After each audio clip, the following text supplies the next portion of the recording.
Hello, everyone. Welcome to Youth Advocacy Nepal Global Youth Meet 2020. We will start our program formally in 10 minutes. Please have your patience. Thank you.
बोल ना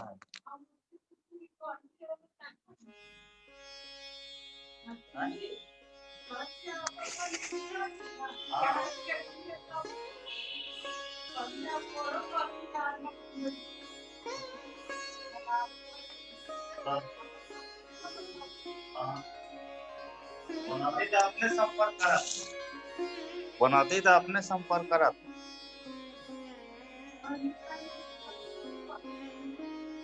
हम्म हाँ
Namaste and good evening from Nepal. This is Muskan Prasai representing Youth Advocacy Nepal, and I'd like to welcome you all to celebrate SDG Action Week. Nepal Youth SDG Summit today is on the final day, 26th of September. And here we proudly announce Global Youth Meetup 2020. On the first day of the summit, which was 24th of September, we hosted a session on localization of SDGs and role of young people.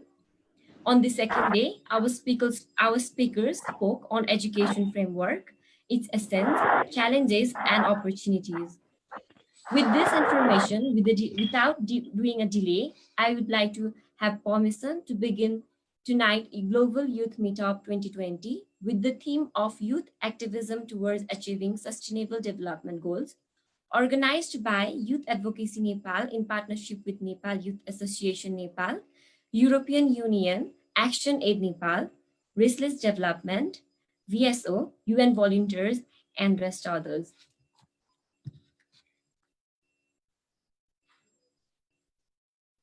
The Sustainable Development Goals, or also called as a global goals, are the collection of 17 interlinked goals designed to be a blueprint to achieve a better and more sustainable future for all. The SDG set in 2015 by the United Nations General Assembly and intended to be achieved by the year 2030 are part of UN resolution called 2030 Agenda. List of SDG targets, there are 169 targets and 247 indicators for all, 17 of the SDG. I once again welcome you all to to the global meetup organized by Youth Advocacy Nepal. Without a delay, I'd like to mark a seat for our chair, Narendra Khatiara, who is the president of Youth Advocacy Nepal. Our chief guest, Honorable Parvat Gurung, Minister representing Ministry of Women, Children and Senior Citizen. Today we have our special guest with us, who are Honorable Preti Amithin, Ambassador of Finland to Nepal. I hereby apologize for the misspell of the name. However, beginning with Mr. Stephen Maiko, Delegation of the European Union to Nepal, Dr. Baburam Dhungana, Administrative Head, National Youth Council, Professor Kapil Shrestha, Senior Human Rights Leader, Ms. Sujita Mathema, Executive Director, Action Aid Nepal, Mr. Jit Ram Lama, President, NGO Federation, Mr. Uddhav Packerel, Assistant Professor, Kathmandu University, Ms. Moon Gurung, Country Representative, United Nations Volunteer Nepal, Mr. Balaram Timalsina, Head of Education Department, UNESCO Office in Kathmandu, Ms. Kajal Pradhan, Hub Director, Restless Development, Nepal, Ms. Yumi Kalson, representative from FEMNIOS, Pakistan, Ms. Roman Smita, President, Global Law Thinker Society, Mr. Siva Vandari and Mr. Amber Mainali for delegation of the European to Nepal. We once again welcome you all to the program. To start our program formally, I would like to hand the platform to our President of Youth Advocacy Nepal, Mr. Narendra Khateura. Over to you, sir. Thank you. Thank you very much. Am I audible here? Yes, sir. You are audible. Okay, thank you. Okay, thank you, Muskan Parsaji.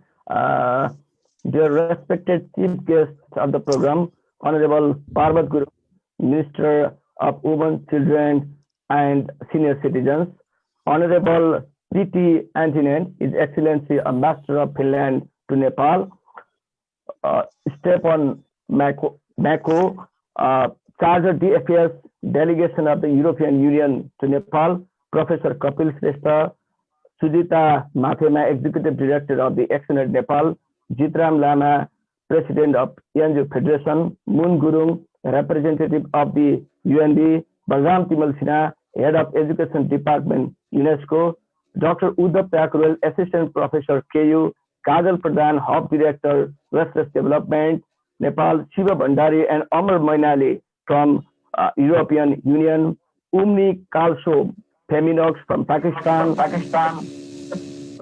Smita, President Global Thinkers Society, and all the young speakers from around the world and the participants of this program. I would like to warmly welcome to all the people, participants who are participating at this International Global Youth Meetup organized by Youth Advocacy Nepal in partnership with National Youth Council, Delegation of the European Union to Nepal, UNESCO, UNB, Action Nepal, Nepal SDG Forum, VSO, Restless Development Nepal, and various others like-minded organizations and international organizations as well. Youth Advocacy Nepal, established in 2013, has been actively playing very constructive role in mainstreaming the sustainable development goals through the youth engagement in Nepal.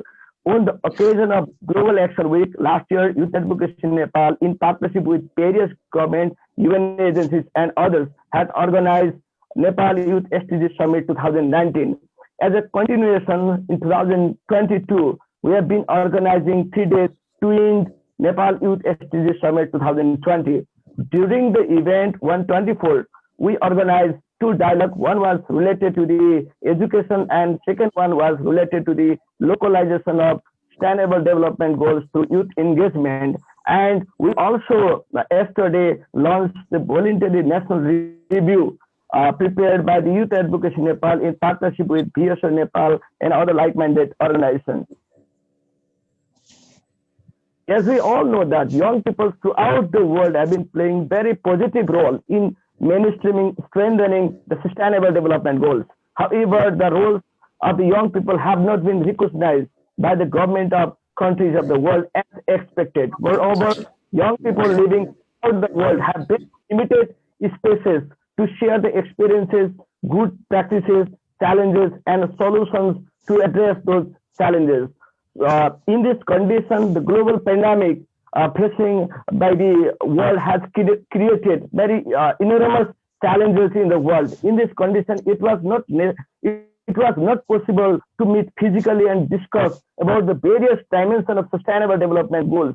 Keeping these factors in mind, we have organized this meetup to discuss youth activism being played various countries of the world towards achieving the sustainable development goals before and during the COVID-19. I am confident that this meetup would be very great platform for the young people to share their experiences, challenges, and ways forward in relation to the sustainable development goals, so that the movement towards the sustainable development goals could be strengthened. Once again, I would like to welcome chief guest of our program, special guests, young speakers, and all the participants who are participating in this program. Thank you very much. Thank you very much.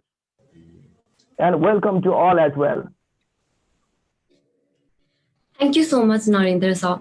Indeed, youth activism towards achieving sustainable development goals And in taking in account, today we have our young speakers sharing their work from around the globe based on the theme Youth Activism Towards Achieving Sustainable Development Goals from around the globe to share their experience.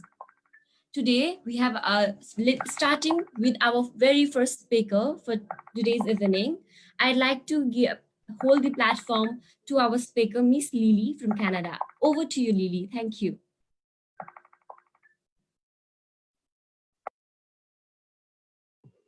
Okay, hi there. My name is Lily Ahonen. I live in Canada. I'm Finnish as well, so I have dual citizenship, but I was born and live in Canada. So I wanted to speak today about the status of youth well-being in Canada. I have a little short presentation here I can share as well.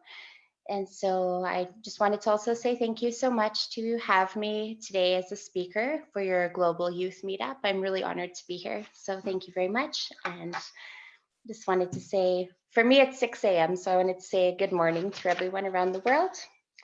So I will be discussing status of youth well-being in Canada as it relates to a few of the Sustainable Development Goals. So number 1, no poverty.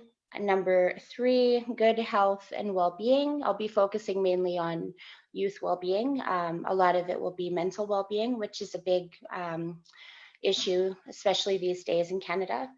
Also, Sustainable Development Goal number 10, reduced inequalities, and 16, peace, justice, and having strong institutions. So I can go to the next slide, please. Okay, and next slide, please.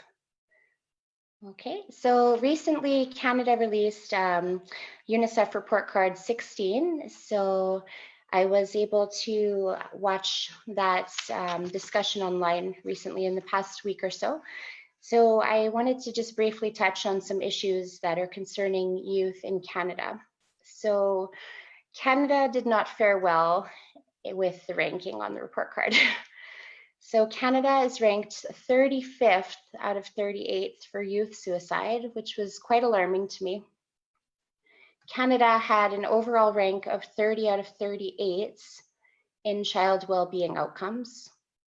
Canada was ranked 33 out of 38 for society, violence, and homicide. Canada was ranked 27th out of 38 for relationships and family supports. Canada was ranked 23rd out of 38 for bullying and social skills, and 28 out of 38 for mental well-being. So, next slide, please. So some factors that are affecting youth well-being. So we can look at lack of supports. So can look at poverty, can look at lack of community supports, lack of funding for programs, lack of job opportunities for youth and for their parents as well and family members, lack of family supports, and also poor government policies as well. And some societal factors we can look at are bullying, violence, pressure to succeed, racism, inequality, and also issues stemming from social media as well. So next slide, please.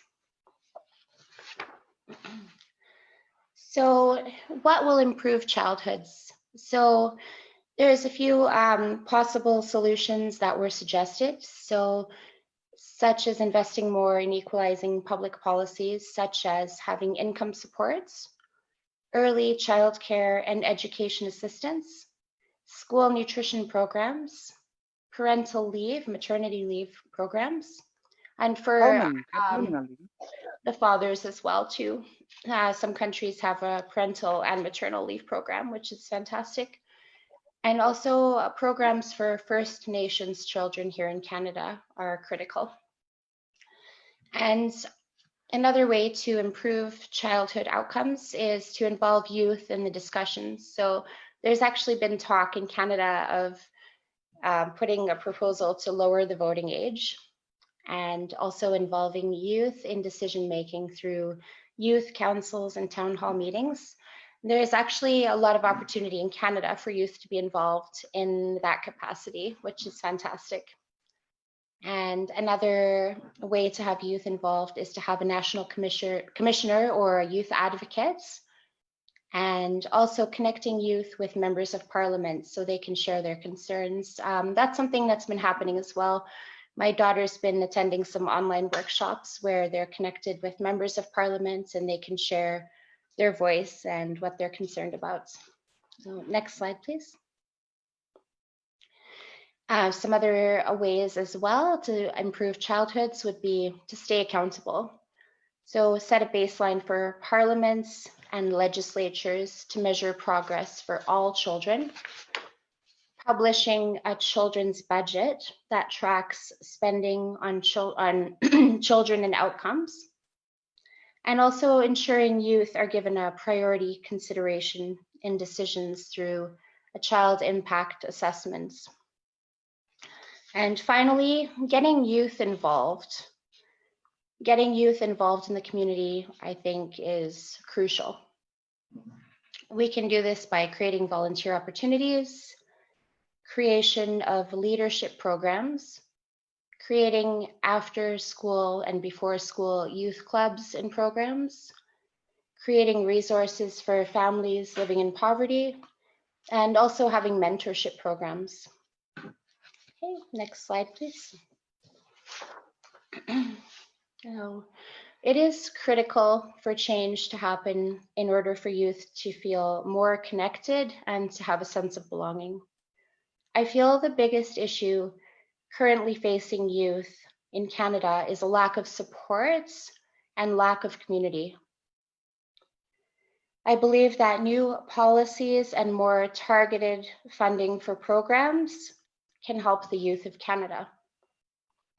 There is a real mental health crisis right now, and more supports are critical. Poverty, lack of supports, and other factors lead to violence and a high teen suicide rate, 35 out of 38. It's appalling. Peace building starts with having a community and a sense of belonging. I feel like that's been missing. There's a big disconnect in some ways, and people need to feel connected. They need to be part of a community. Having security, having your needs met, these are just critical things. Without this foundation, Canada will not be able to provide the best opportunities for a healthy childhood in all aspects. So, thank you.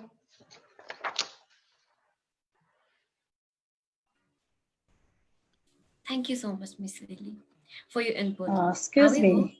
Thank you. I'm trying to interpreter. So spotlight, please. Okay, thank you. thank you so much, ma'am. Thank you, Miss Lily, for your input. Well, thank you. However, if anyone of us have questions or curiosity about what she has been talking or from the other speaker, we will open our floor for 30 minutes at the end, after all the speakers. Without a delay, let us now all welcome our second speaker for today's evening, Mr. Musa from Nigeria. Over to you, sir. Thank you. Okay. Namaste. Good morning, good afternoon, good evening, wherever you're watching us from. I'm Musa Alatunji from Lagos, Nigeria. I'm the lead consultant for the More Global Consulting and executive director of More Global Foundation, which is one of the partners for this event. I welcome you all once again. Yeah, we'll be talking more about youth activism and how to achieve the Sustainable Development Goals. I'm very sure we are all much aware about the 17th Sustainable Development Goals, which was established in 2015. Hi, sir. I'm really sorry for the interpretation. However, your sound, we are not hearing your sound. Your sound is very low. Can you please put your microphone near to you so that we can hear you more clear? Thank you. Can you hear me clearly now? Can you hear me clearly now? Your voice is very low. We can't hear your voice very clear. Can you hear me clearly very now? Yeah, great. Yeah, thank you, sir. We are good to go now. Okay, I'm Musa Olatunji once again. I'm from Lagos, Nigeria. I'm the lead consultant for Be More Global Consulting and the co-founder and executive director of More Global Foundation, which is one of the partnership organizations for this event. So we are here today because we are all youth, we are energetic, and it's our responsibility to achieve the 17 Sustainable Development Goals. So one of the things we do to achieve this through activism in our More Global Foundation, it's a true youth empowerment program, trainings, and other activities that deals with youth involvement in legislation, youth involvement in policy and education. I belong to different organizations where I lead different advocacy work. Presently, I the president of African Continental Development of GSFN, where we are organizing a global leadership conference, which is a virtual conference, in order to change the perspective of young people on how for them to get involved in achieving the sustainable development goals. And these are the best way to get involved through trainings, like one of the very first speaker says, through trainings, we will be able to change the perspective of young people because first they need to understand the sustainable development goals. Once they understand it, then they need to align themselves to which of the goals that they fit into. I've seen in a case, most especially in my own country, in Nigeria presently, we have a situation where the entrepreneurs, they feel they don't belong to the sustainable development goals. In essence, they belong to sustainable development goals. Every activities we do, the society, the people, the nature, the environment, we all contribute to this goal. But the issue is how to align ourselves. And how is that going to be achievable? It is through trainings, through awareness programs that each organization needs to understand and each organization needs to put in place. For More Global Foundation, we have a platform where we train young people to harness their skills, to understand their purpose, and for them to align themselves. We have the youth involvement program in different policy advocacy and involvement in the government parastatals as well. I myself, I just finished a youth empowerment program organized by European Union at the Legislative Council, where I'm representing a particular district, where you will learn the legislative processes and practices.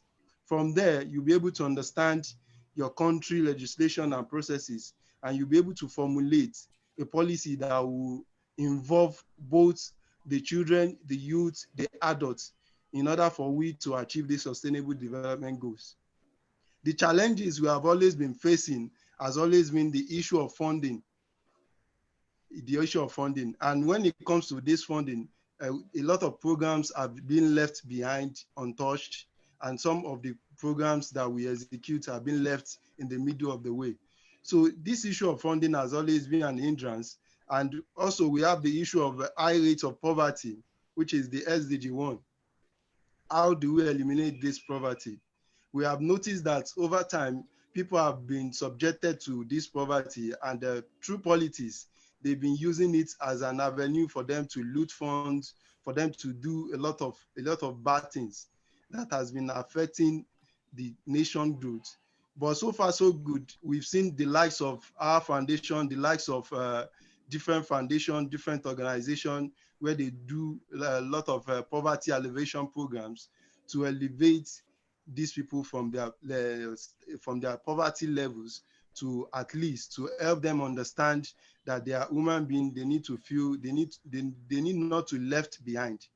So one of the issue as well is the issue of education, where in the northern part of Nigeria we have high rate of the children who are not going to school. Is it when you talk about the children, when you talk about the women who are left, they felt it is not their right to go to school. And we've seen the likes of UNICEF, the likes of UN, the likes of EU, the likes of different organizations who are going into that aspect to change that perspectives to get global funding for education. I'm a global youth ambassador of the award in London, where we focus more on out of school children. And there is a lot of projects going on right now to do that, to make sure that narrative will be changed.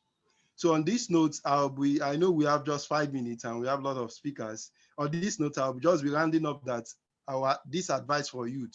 As a youth, it is our responsibility to make sure our society works for us, to make sure we get involved in the policy, to make sure we get involved in good, to make sure we have quality education, for we to have a right mindset, to think, to innovate, and making sure that we collaborate. It is not competition.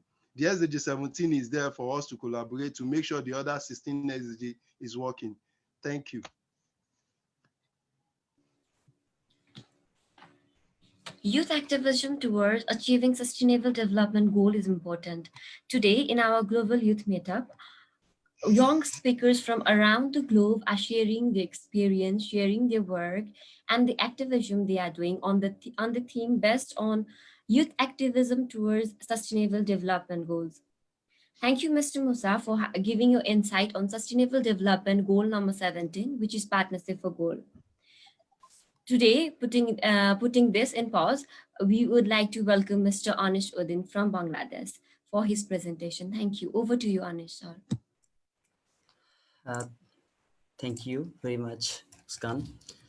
Honorable Chief Guest, Mr. Parvat Gurung, Honorable Minister, Ministry of Women, Children and Senior Citizen Government of Nepal, respectable guests, all the youth delegates and the audience, good evening.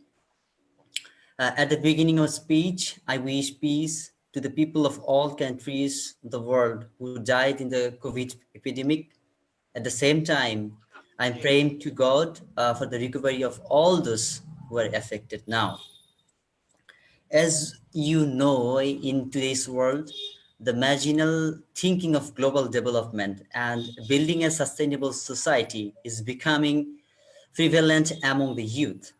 We use our time to support the United Nations resolution for the overall development of the country, the nation, and the world.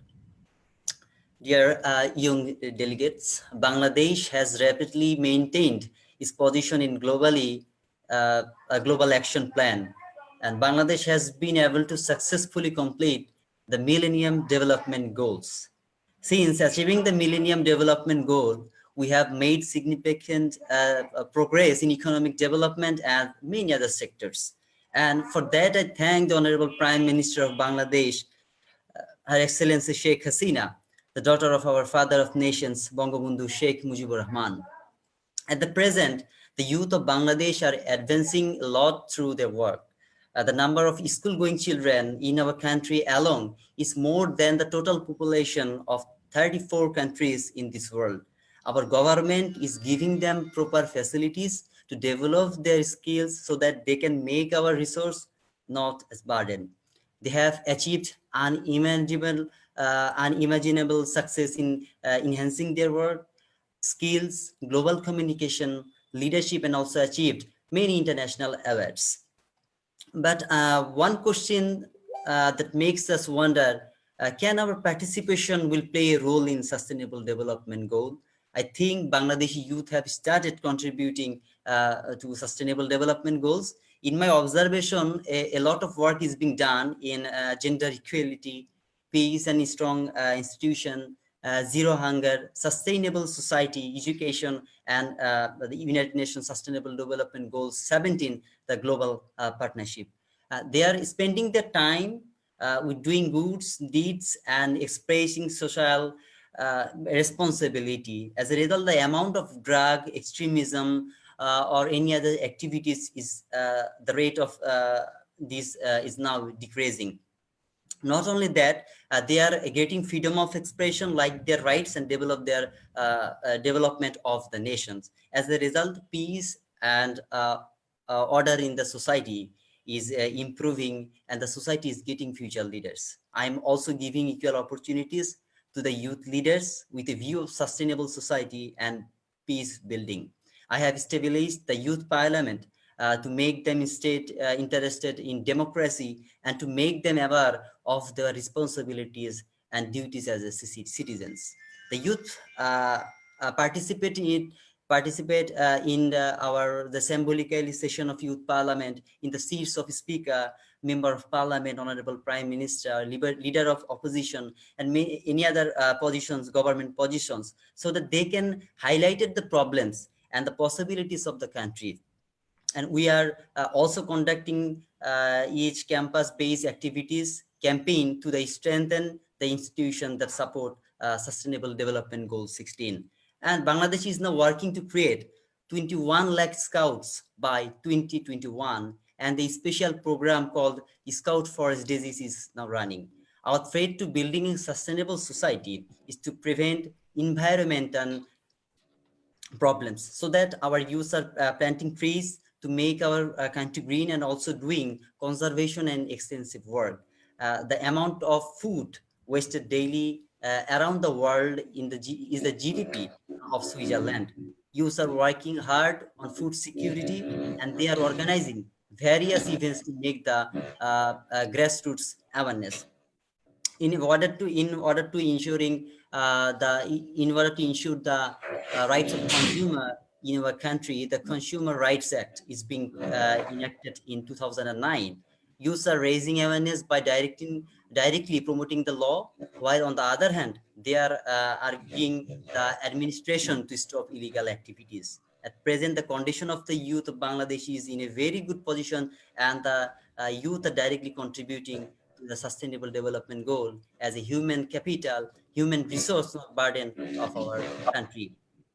If the current continuity continues, Bangladesh will contribute unimaginable success in 2030. So it will be the job of the youth to be the voice of those who want to speak, and to present the words of those who cannot speak in a conscious way.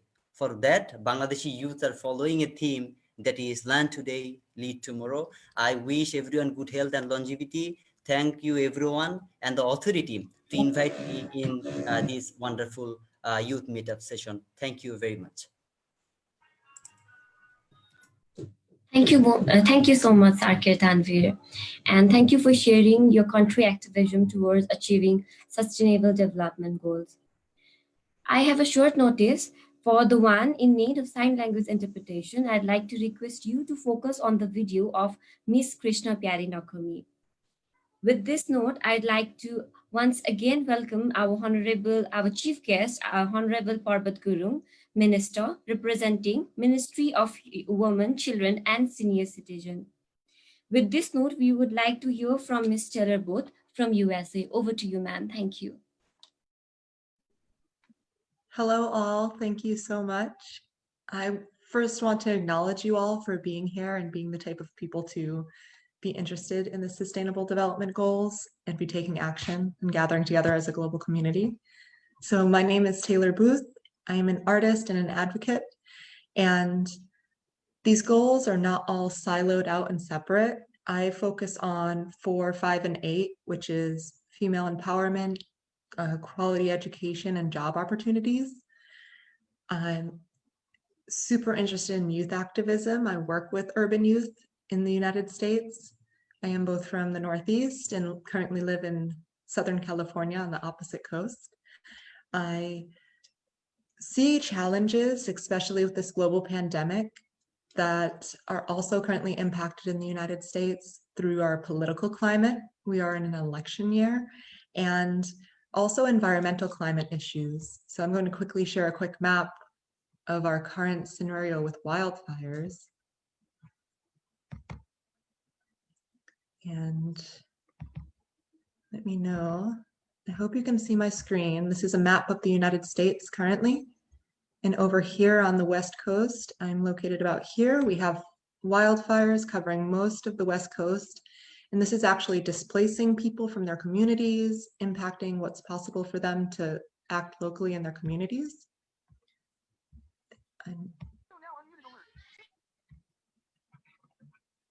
And one thing I see too is how to take on expanding the Sustainable Development Goals on such a global scale together collaboratively with you all, when really it's about thinking big and acting locally. So I myself like to move forward by working with individuals. I work with art activism and education with some local community members. So I partner with other NGOs and nonprofits. For example, the YMCA works with children who have experienced homelessness to provide them job opportunities, and they're interested in being artists. So I'm out to support them in their education and seeing art as an opportunity. And I'd like to share a quick 2-minute video on some activism I've recently done regarding the Black Lives Matter movement. So whether you're participating through activism with a hashtag or expression in the streets or through art, here's an example of it. Let me get to that video. Apologies for anyone who cannot hear the sound. I can share this on Facebook. I'll be able to pass it on otherwise. So let me share my screen one more time.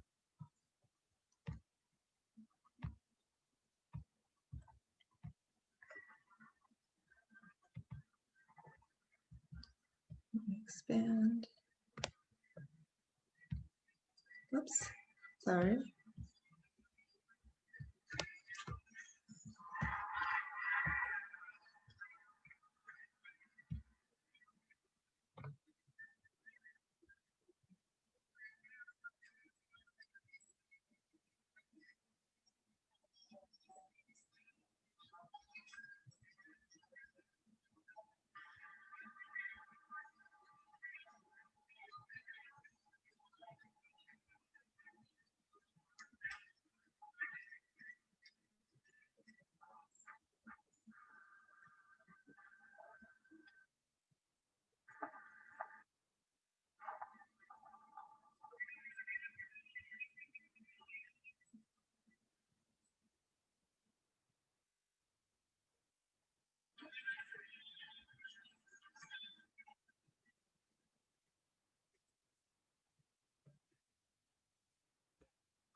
So thank you for watching that. That's an example of some local organizations where it's about expanding your networks, collaborating to be able to provide a message. And for me, it's through art. So it's creating murals, it's providing artwork, which is inherently self-expressive and supportive of mental well-being. So that's also where I love to advocate for the arts to move towards these sustainable development goals.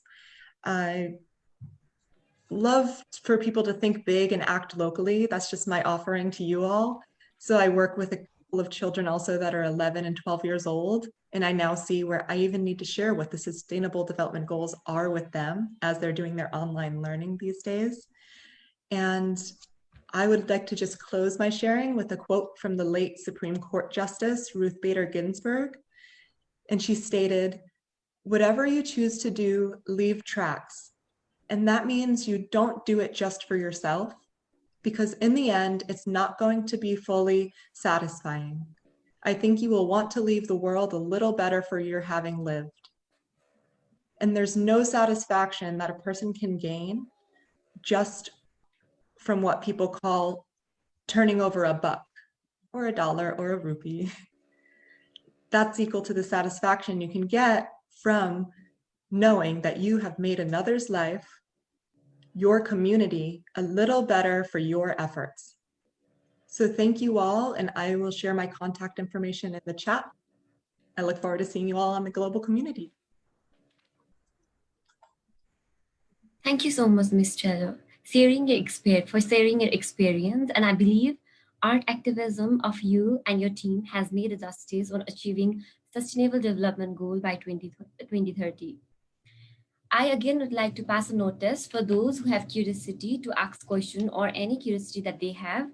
Please note it down. We will open our floor for 30 minutes after every speaker, at the end of every speaker, so that you'll have time to put your words on. We till time heard from Canada, Nigeria, Bangladesh, and USA. And for next, I'd like to welcome Miss Dui Lu from China to share her experience. Thank you. Over to you. Over to you. Hi, everyone.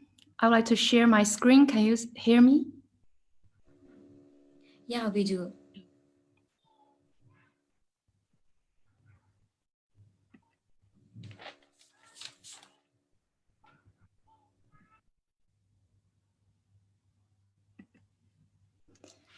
Okay. Good evening. Can you see the slides here?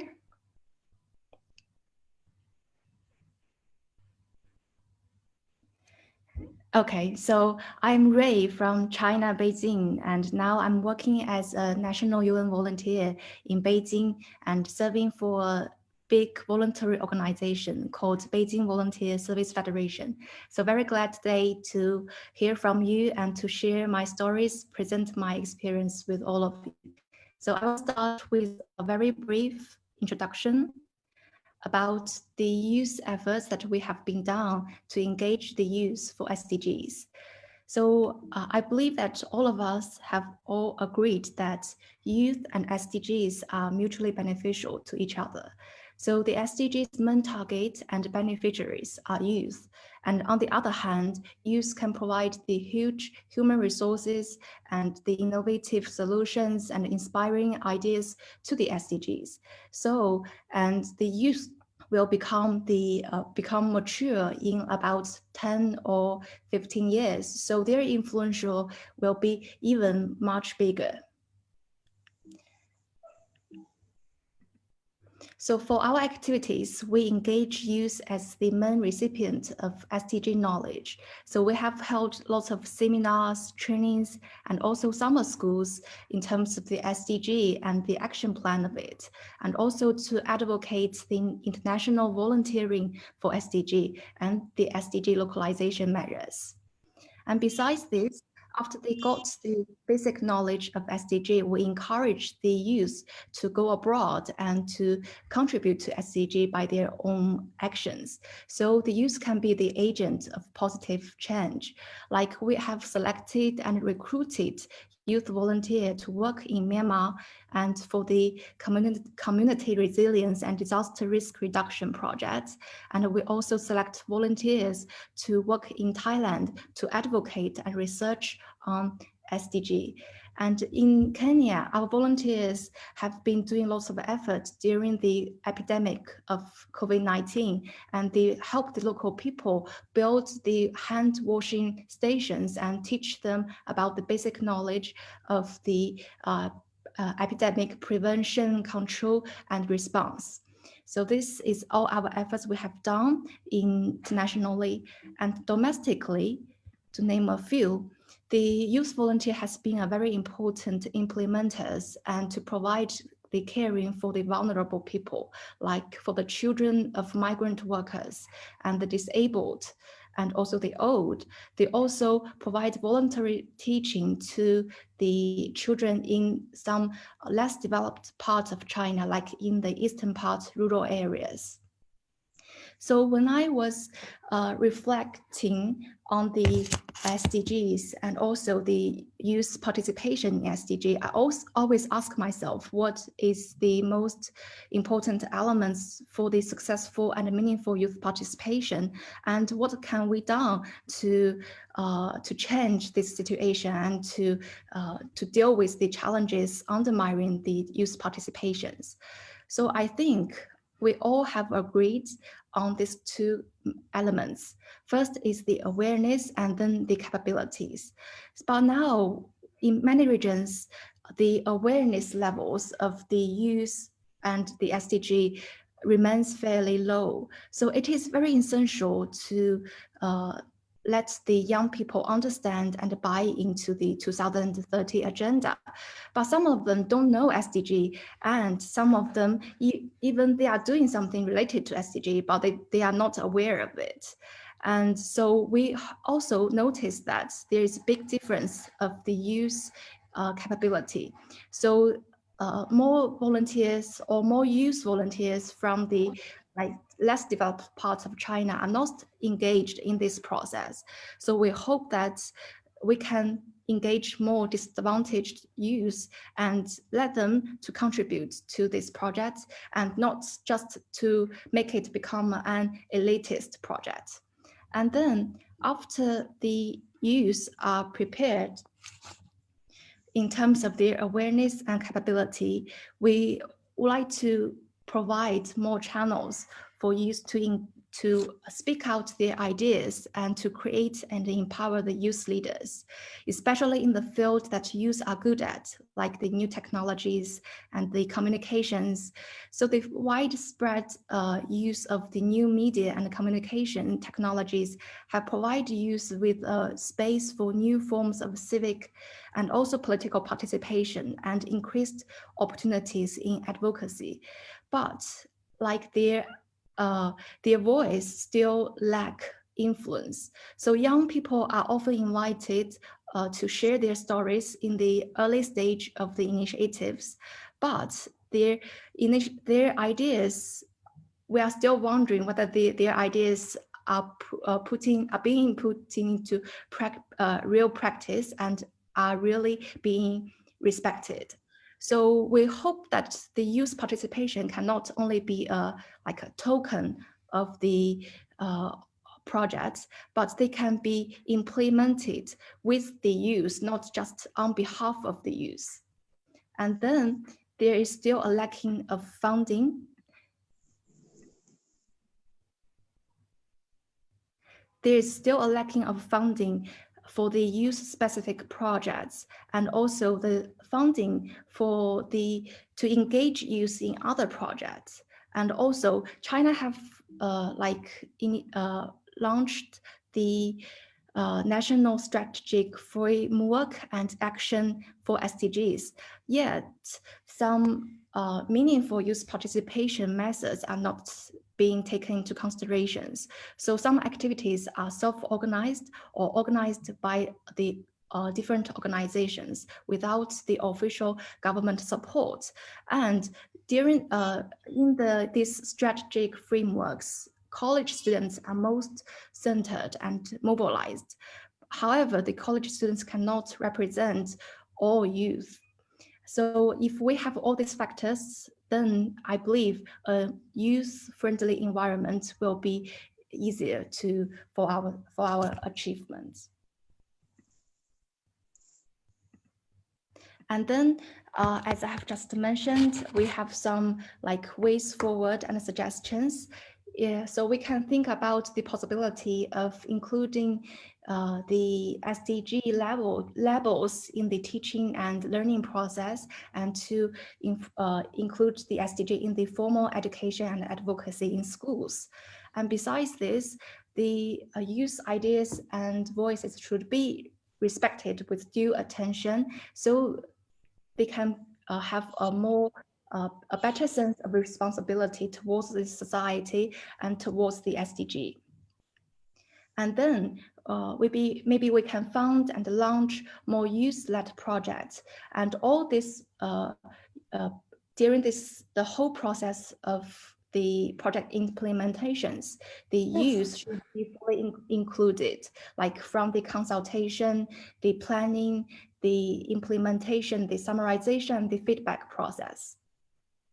And then we noticed that youth are at the forefront of the online activism. So we can realize their potential and make full use of their knowledge and expertise in terms of the new media and big data. And then we encourage the government to put forward more national initiatives for young people and not only focused on the college students. And this is the opinions from my side. Thank you.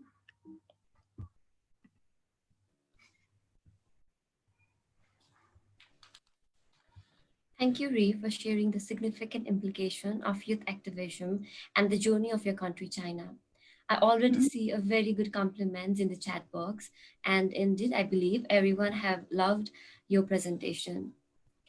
I take all of You're welcome. I take all of your permission to welcome our sixth young speaker from India, Miss Dolly Berman. The floor is yours, ma'am. Thank you.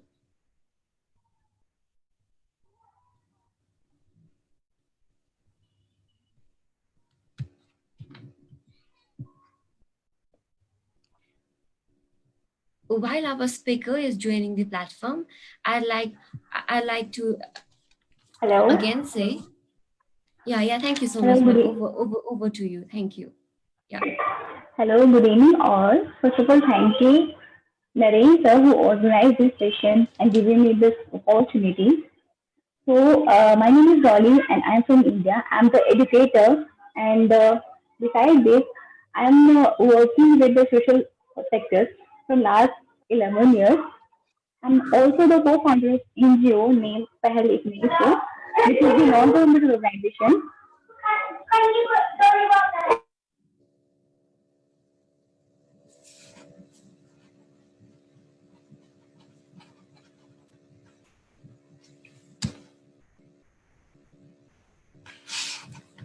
While the video isn't watched, I'd like to request the one in need of sign language interpretation. I'd like to request to focus on the screen of Dinesh. Thank you so much.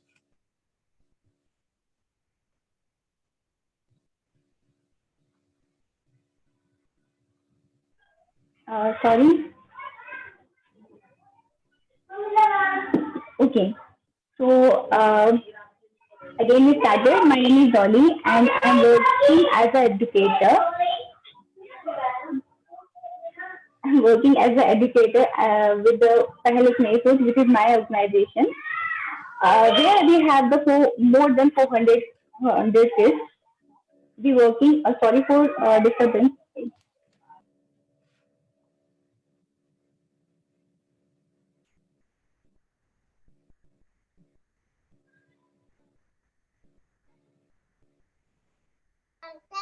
I'd like to have all of you present for now.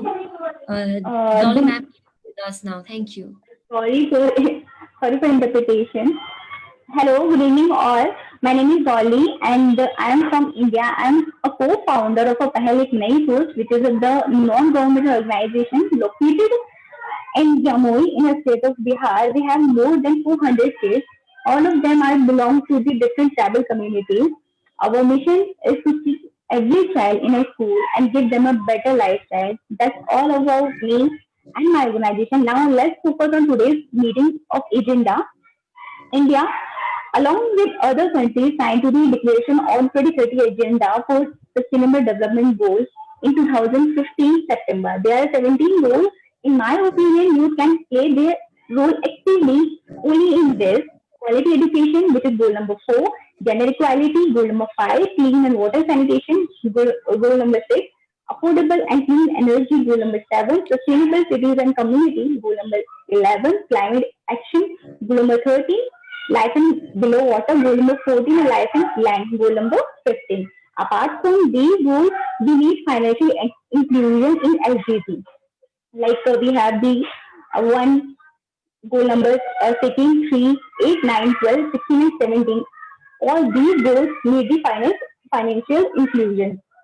India has highest demographic dividend, which is more than 35% of the total population. The potential of this big, huge brigade can be realized if every segment contribution increase her capacity to the fullest. Education is the one-stop solution to almost every problem in India or any other country. Education can reach the masses only when they are made aware of the benefits. India needs sustainable models for providing education to the needy ones. Initiatives like each one, teach one should be mandatory for all.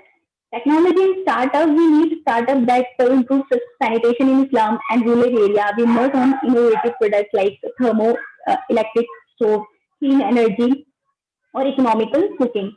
Youth as entrepreneurs should venture into recycling revolution. Like we take the example of Sweden, which is the great example of recycling and renovation. Youth as a politician should become the influencer in the way politics is perceived in India, from ensuring effective implementation of government youth Young politicians have a lot of onus on them to make a difference. You as a manager working in a CSR function should always the impact of their CSR activities and to what extent it's bringing cycling change in the society. So, like all other like climate action, the youth have can play an active and contributory role in awareness building, campaigning, encouraging sustainable life, developing and conserving biodiversity, support eco-friendly practices in uses of water, energy, etc. If the youth work as a civil servant are responsible for executing developmental works at ground level, if each public work department official is ensuring satisfactory resolution of complaints, cities and the town and villages will be prospered at the unheralded pace. Youth as academicians consist of teachers, professors, and researchers. Teachers should give moral and ethical education about respect for other gender, seeking to rights, values, and conservation of nature.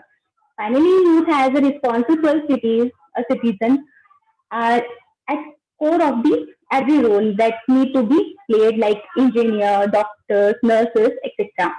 Now, move to the challenges. Here are some of the main challenges that every cities or developing world faces these days. Lack of good data, living in the dark, uh, because it may not be the flashy line work, but gathering detail data is most useful tools for makers to access their resident needs. Ambitious only work if you can finance it. So, like everyone faces this problem, like financial inclusion, we talking about. Third is leaders should pick up their targets without trying to do a lot of work. Much may result in achieving too little. Way forward is when we are talking about the way forward. Everybody knows about the SDG goals. Everyone has the idea what is SDG or what is not, but we need to create self awareness. It is not enough to be aware, we need to be alert. If top 20% of the population, youth population, in terms of education and well being, should be the one driving the initiative for change in the rest of 80% of the total population. Thank you. That's all from my side.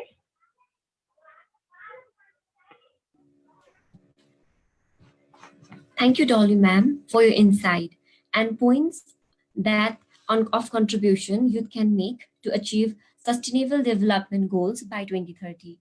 The theme of today's Global Youth Meet is focused on youth activism towards achieving sustainable development goals. With this, I'd like to open floor to our speaker from South Africa, Miss Onolua Upo. Thank you. Over to you, ma'am.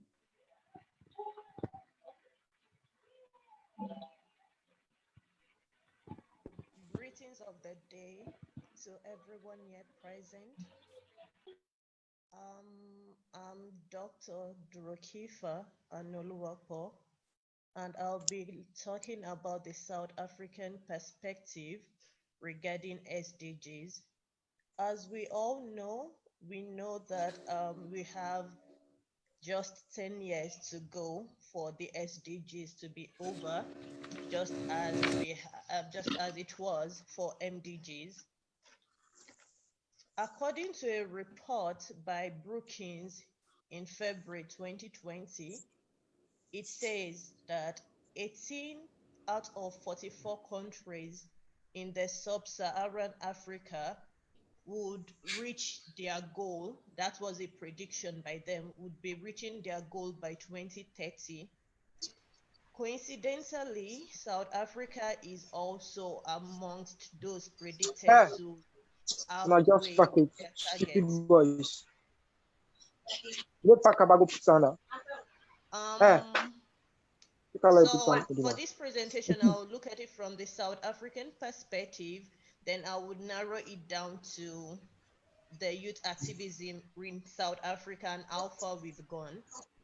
In South Africa, appreciable progress has been done so far, even though there's still much work to be done. The government has been able to tailor its national development plan which is like a map guiding the country towards SDG.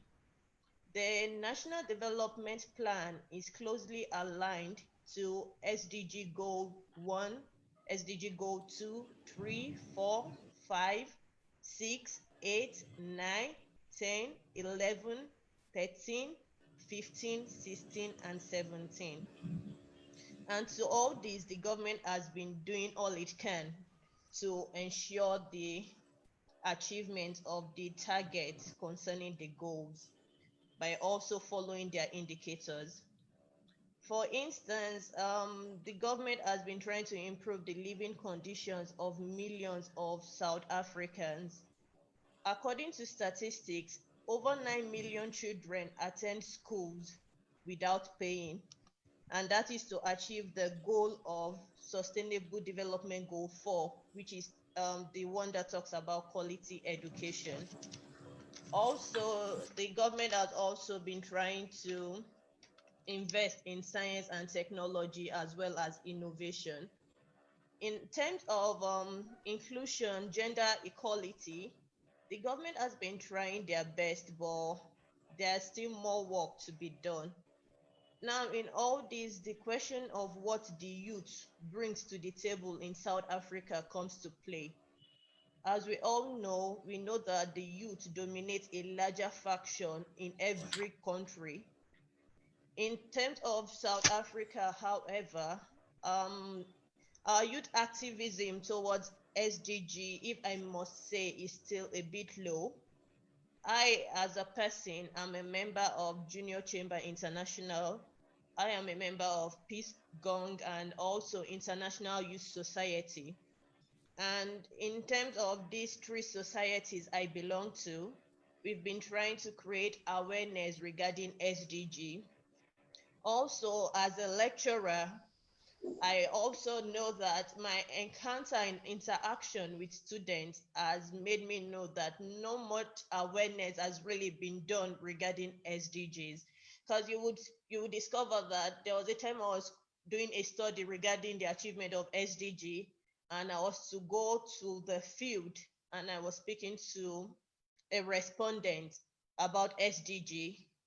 From the physical appearance of the respondent, the facial appearance makes me understand the respondent was lost regarding what SDG is. So I had to explain, okay, SDG is Sustainable Development Goal. It is to take over MDGs, what SDGs is all about, the goals and the indicators. So in this aspect, I think there's still much work to be done regarding youth activism, especially when it comes to awareness of SDG in South Africa. Although last year, the Junior Chamber International Santin chapter talked about, they collaborated with Global Shapers and African Scout Youth in creating an awareness on SDG, and they gathered various and diverse youth together in order to grant them the awareness about what SDG is all about.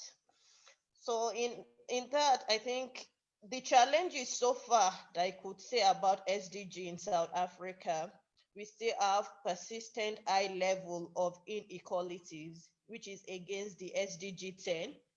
Also,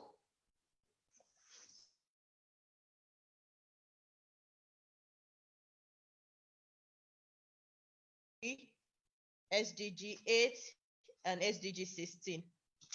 Then also another basic one, which I think if anyone follows what goes on with South Africa, has to do with gender-based, it has to do with gender-based violence. The violence against women and children in South Africa is still a bit high. It is a bit high. The lockdown year regarding Corona started in March, and from March till present day, over 25 women have been killed in relation to gender-based violence. Also, there's the statistics of between April 2018 and March 2019 shows that nearly 3,000 women have been murdered in South Africa.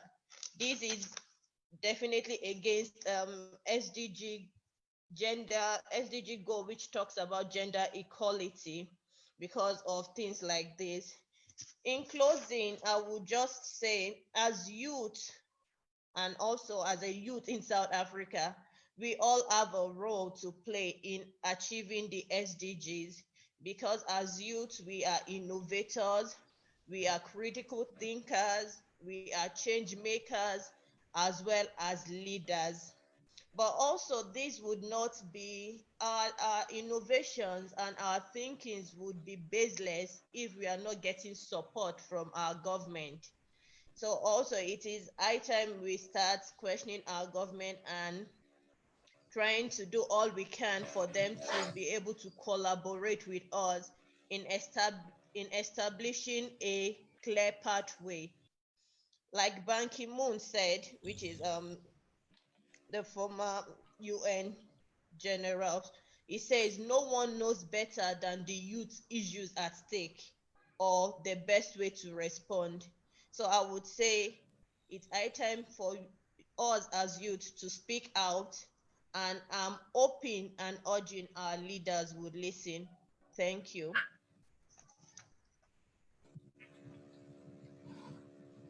Thank you, ma'am. It was great to hear that the activism that Africa has focused on.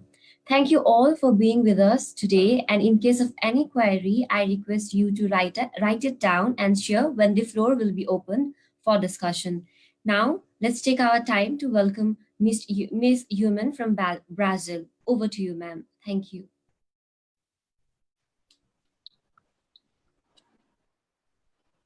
Good evening, everyone.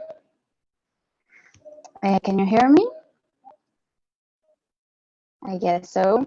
It's a pleasure to be participating in the Global Youth Meetup and hear and learn from all these different experiences. My name is Yumna, and I work in Article 19 Brazil, an international organization with the mission of defending and promoting the rights of freedom of speech and access to information. I'm here to share a little bit of our work regarding the implementation of SDGs in Brazil. We have been working with this matter since the moment of the elaboration of the 2030 Agenda. And while we were following this elaboration process, along with other civil society organizations, we understood that we should create a civil society network to follow up the implementation. So these organizations created a civil society working group in which we are part, to develop activities that could help to impulsionate the SDGs in Brazil. And today we are more than 50 organizations joining efforts to achieve the goals. Bringing up a little bit from the Brazilian context, we have been living a very difficult political moment in recent years. Brazil went from being an important actor for the development of a sustainable agenda to being a country that denies climate urgency. We are moving backwards regarding gender and ethnic equality. We are moving backward in strengthening democratic institutions, and we're moving backward in environmental conservation. Also, we are living a reduction of the participatory spaces. One of the first measures from the actual government was the extinguishment of a number of committees in which civil society could participate in different matters. And one of these committees that was extinguished was the National Commission for Sustainable Development Goals that was created in 2016. And another huge challenge that we have been facing, and it's something not limited to Brazil, is misinformation and fake news. So having this challenging scenario demanded a recreation in the way we were acting. And among our strategies, I would like to highlight 3 of them. The first one would be working together with other civil society organizations, movement, and activists. The second is to keep dialogue with different stakeholders, mostly those in policy decisions position. And the last one is to strengthen civil society capacity of influencing decision making. We all know civil society organizations, movement, activists, most of the time need to work with lack of resources. So when organizations work together, it maximizes the reach of our actions, reaching more people and being able to make a bigger difference. In the scenario where participant spaces were reduced, mostly with the executive power of the federal government, who is not putting any energy to implement the SDGs, made us focus our actions on spaces where we could dialogue. For example, other political branches as the national legislative power and local governments. So there was a creation of local committees regarding SDGs in cities and states. So what's happening in Brazil is that local governments are assuming the protagonism of achieving the SDGs in their states and cities since the federal government is not engaged with it. And to strengthen capacities of social organizations and movement is fundamental to guarantee citizen control, to demand from those who are in positions of power to take commitments and design public policies that meet with sustainable development goals. As part of our work in the Civil Society Working Group, we have been developing a lot of activities to promote the 2030 Agenda, such as public dialogues, workshops, communications campaign, always trying to bring the agenda closer to the citizen, showing how a global agreement also reaches local issues. One of our most important work is the Spotlight Report. This report brings an analysis of civil society about the implementation of the SDGs in the country, having as base indicators, scientific information, and the evaluation of public policies adopted.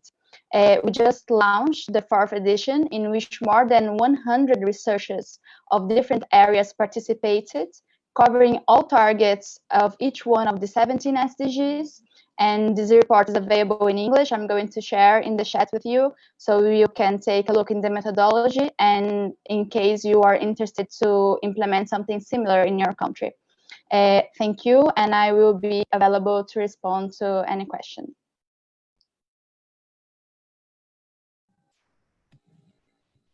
Thank you, Ms. Yamuna, for representing the challenges faced, overcome, and plan to achieve sustainable development goal in your country. I now open floor to Ms. Saro Imran from Pakistan. Over to you, ma'am. Thank you. Hello.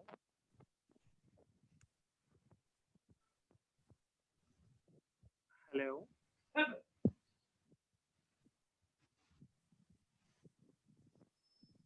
Yes, we are hearing you. You are audible. Okay, thank you so much. I'm really excited to share my point of view regarding the youth specific issues related to gender equality in Pakistan. So basically, despite of a lot of struggles and movements, Pakistan is still not so progressive internationally, lacking in gender equality. And it is not only related to women, it's also about trans women as well. And it covers different aspects from political, democratic, legal, and social like issues. And specifically, when I talk about the transgender issues, Pakistan is progressive in terms of we had a Trans Protection Act 2018, which is a very progressive bill itself. But the issue is in the implementation, because gender equality is still a very huge problem in the social behaviors and norms. And society is still not so ready in terms of giving equal rights to men, women, and transgender people. So right now there is a lot of youth movements, and because Pakistan has a lot of portion of population consists of young people, and there are a lot of movements that is for the gender equality and for the women and feminist rights. But still, I guess like there's a long way to go, and we are looking forward to make more progressive changes in post 2020. And being a transgender person, I believe that we are the part of the feminist movement, and not only in Pakistan but also on global level. And I believe that things are changing, and now we have a progressive examples that the women and trans women are leading in different aspects of lives. If in corporate sector, NGO sector, even in government departments. So yeah, but still there is a long way to go. Thank you. If there is any question, you can ask. Thank you, Ms. Saru, for confronting the struggle that Pakistan has been facing. The implementing of policy is equally important as drafting. With this note, I'd like to welcome our young speaker from Sri Lanka, Ms. Trinathi. Over to you, ma'am.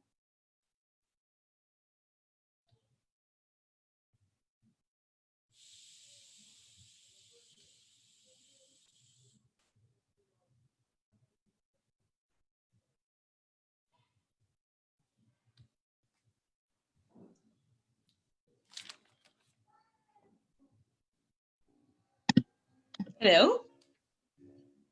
Yes, ma'am, you are audible. Thank you. Okay, thank you so much.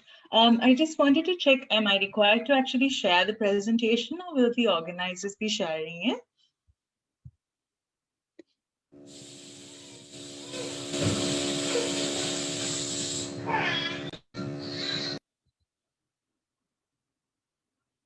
Hello? Yes, ma'am, go on. Okay. Okay, fantastic. So thank you so much again for having me. Ayuban, everyone. My name is Chiranti Senanayaka from Sri Lanka. So I think many of the other youth leaders and youth advocates that have spoken from different countries have spoken about the importance of youth activism in achieving sustainable development goals.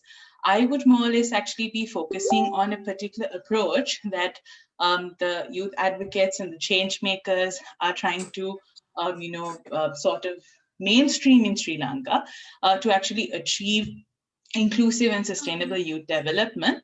And this particular approach or ideology is called youth empowerment incubation. So firstly, before I move on to this alternative ideology, yes, please move on to the next slide. Thank you.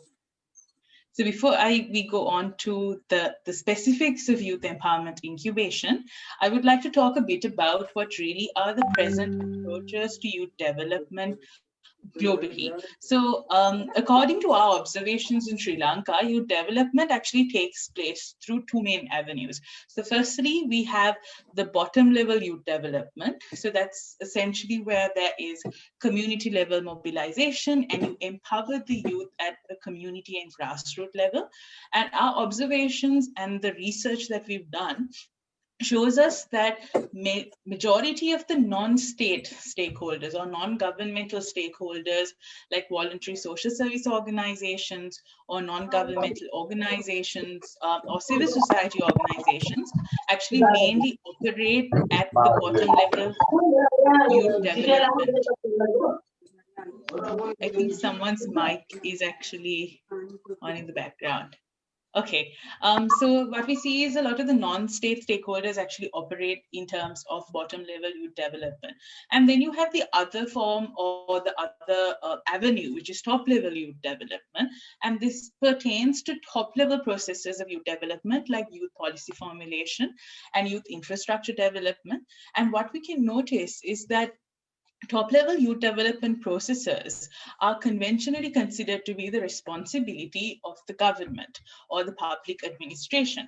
So especially in developing countries like Sri Lanka, the observation that we have made is that there is a lack of collaboration between bottom-level stakeholders and top-level stakeholders. And because of this lack of collaboration, what we see is that non-state stakeholders like VSSOs, NGOs and CSOs, they rarely get involved in top-level youth developmental processes like youth policy formulation and youth infrastructure development. So I'm sure everyone here would agree that most governments actually put forward youth policies without really getting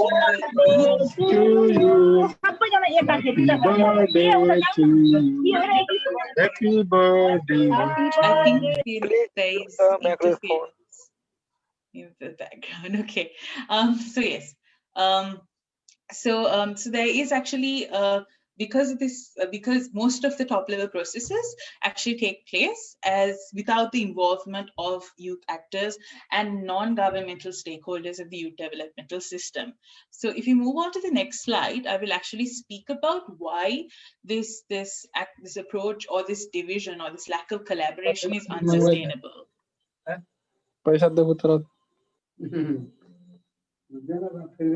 we move to the next slide, please?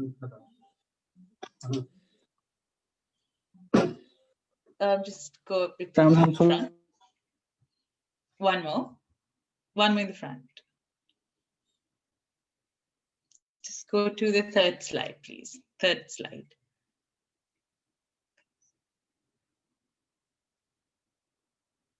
Right. So what we see is this lack of collaboration between VSSOs, non-governmental organizations, civil society organizations with governmental entities. Because of this lack of collaboration and because of non-governmental organizations not being very involved in top-level youth developmental processes, we see that many of us, like you and I, who work in a volunteering capacity, who work with non-governmental organizations, are part of what we call the bottom to top approach to youth development. So what we mean by the bottom to top approach is essentially where there is the youth stakeholders of the youth developmental system try to influence top-level decision-making processes by mobilizing and improving the quality of life of the grassroots. So there is this principle that we use for that, which is this trickle-up principle. We assume that by mobilizing the grassroots, there will be an impact in top-level decision-making.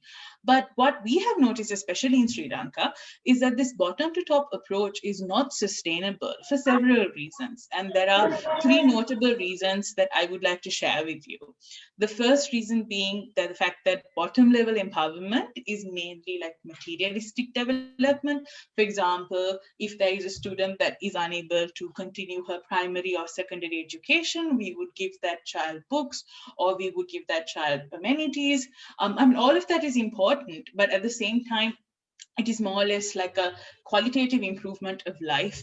And it is sometimes a one-off project that is mostly conducted, especially by youth organizations. And the second thing we've noticed especially in countries like Sri Lanka, is that there is a lot of red tape and there's a lot of bureaucracy, which prevents our bottom level impact actually trickling upwards to the top level. And another reason is the fact that there is a lack of, collaborations between the various stakeholders. So I'm sure you may have also observed a lot of youth organizations in your countries would actually work independently. And because of that, the same project will be organized by 2 or 3 youth organizations, or there will be certain areas that are trending, which most of the organizations would be involved in. So because of that, there is a duplication of work and certain social problems are actually neglected. So that's why we believe that the bottom to top approach is not sustainable. So if you move on to the next slide. We would like to, as an alternative, especially in Sri Lanka, this is something we're testing and mainstreaming. We are trying this novel approach called youth empowerment incubation, which is an alternative ideology that we think will bring about inclusive and sustainable youth development. So what we try to do through youth empowerment incubation is we try to streamline the youth empowerment system of a country by shifting attention of non-state stakeholders like VSSOs, NGOs, CSOs to participate in top-level youth developmental processes. So our aim is to sort of encourage non-governmental stakeholders to get involved in top-level youth empowerment as well as bottom-level youth empowerment parallelly, so that there is parallel focus given to both those avenues. And how we carry out those two approaches is by firstly enabling top-level youth development. And we do that actually by trying to increase youth participation in policy formulation, youth participation in infrastructure development.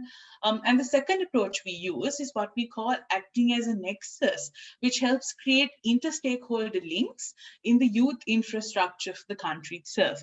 So we actually, for example, we have a project called Project Nexus, where where we are currently creating a database of all the youth organizations in the country, and then we actually cluster them based on the main work they do. So there is, for example, a human rights cluster, there is a governance cluster, and we actually get the clusters to network with one another through virtual and physical networking events. And by that, what we try to do is we try to encourage stakeholders to partner with one another so that they collaborate automatically when they carry out projects. So an institution that carries out youth empowerment incubation, we refer to as a youth empowerment incubator in Sri Lanka. So I'm representing Hype Sri Lanka, which is actually the country's first and only youth empowerment incubator. So why I really wanted to talk about this approach is to sort of present it to the youth leaders that are gathered here today at this discussion, and to sort of see ways of collaborating and to sort of present youth empowerment incubation as an approach that can be adopted in your home countries. So if we move to the next slide. So I would like to really thank everyone for the opportunity. And if there are any youth leaders who are actually interested in collaborating on the ideology of youth empowerment incubation, this is the way to get in touch with me. Thank you so much. Thank you, Chiranti ma'am, for putting voice from Sri Lanka. We apologize for the technical disturbance. However, moving on now, let me take the time to welcome our speaker from Russia, Ms. Valeria. The floor is yours, ma'am. Thank you. Hello, can you hear me? Can you see me? Yes, we can. Okay. First of all, I would like to thank the organizers for having me here today. It's my pleasure to join your event, and I'm very happy to see youth leaders from all around the world. Honestly, I'm impressed with the wide geography that you managed to bring together today.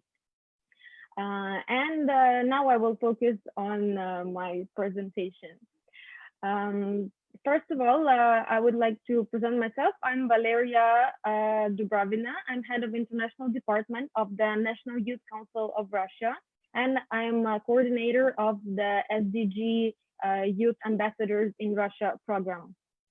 National Youth Council of Russia, like any other youth council in the world, is an umbrella NGO that unites over 50 youth organizations across the country, and we represent the interests of Russian youth at the national and international level.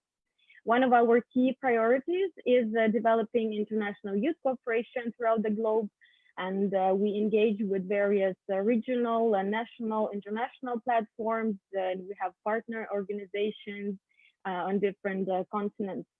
We're members of the European Youth Forum, observers at the Asian Youth Council, and we work closely with the United Nations Major Group for Children and Youth and other platforms.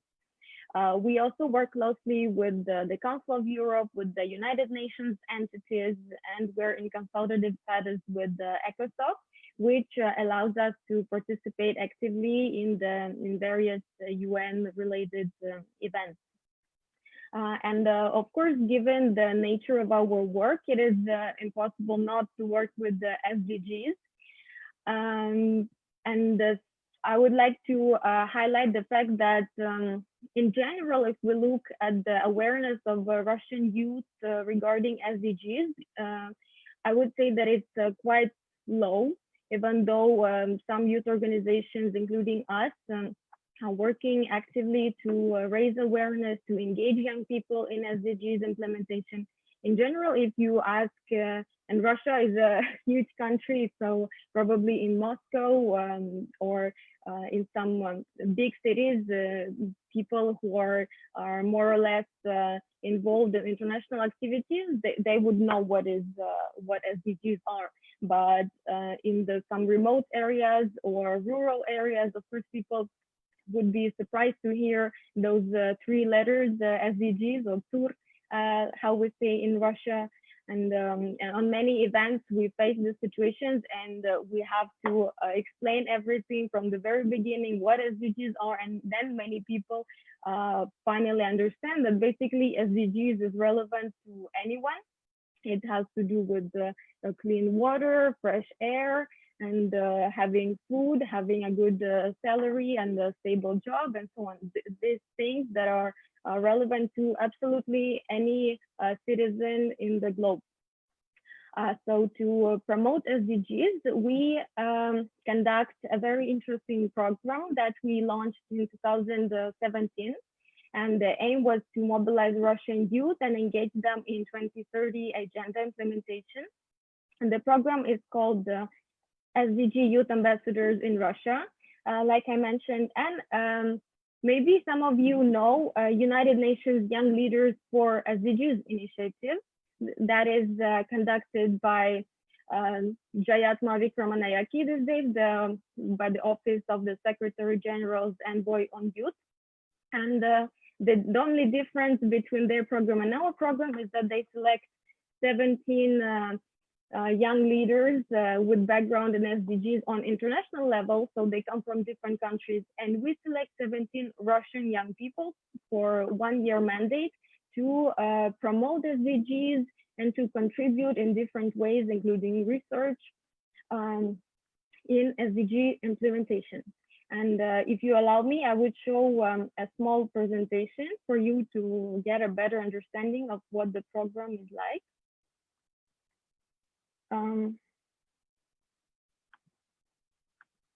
But right now,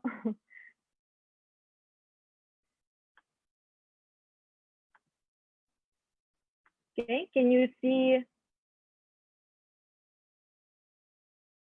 the presentation? Yes, we can. Okay.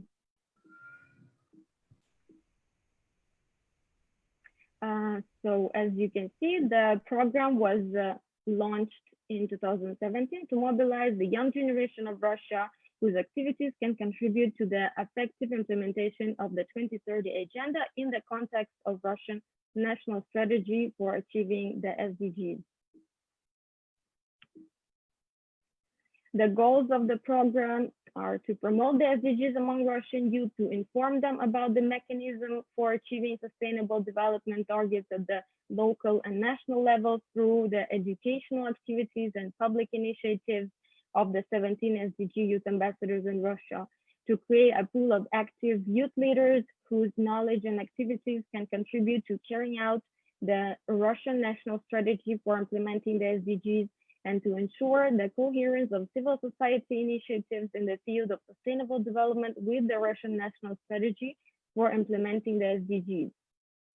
The objectives of the program are to mainstream sustainable development goals among Russian youth, to provide the SDG youth ambassadors in Russia an opportunity to participate in all Russian and international events as youth experts in the field of sustainable development, and to enable effective communication and collaboration of the SDG youth ambassadors in Russia with the Russian government officials, UN representatives, with a view to developing and carrying out Russian national strategy for implementing the SDGs.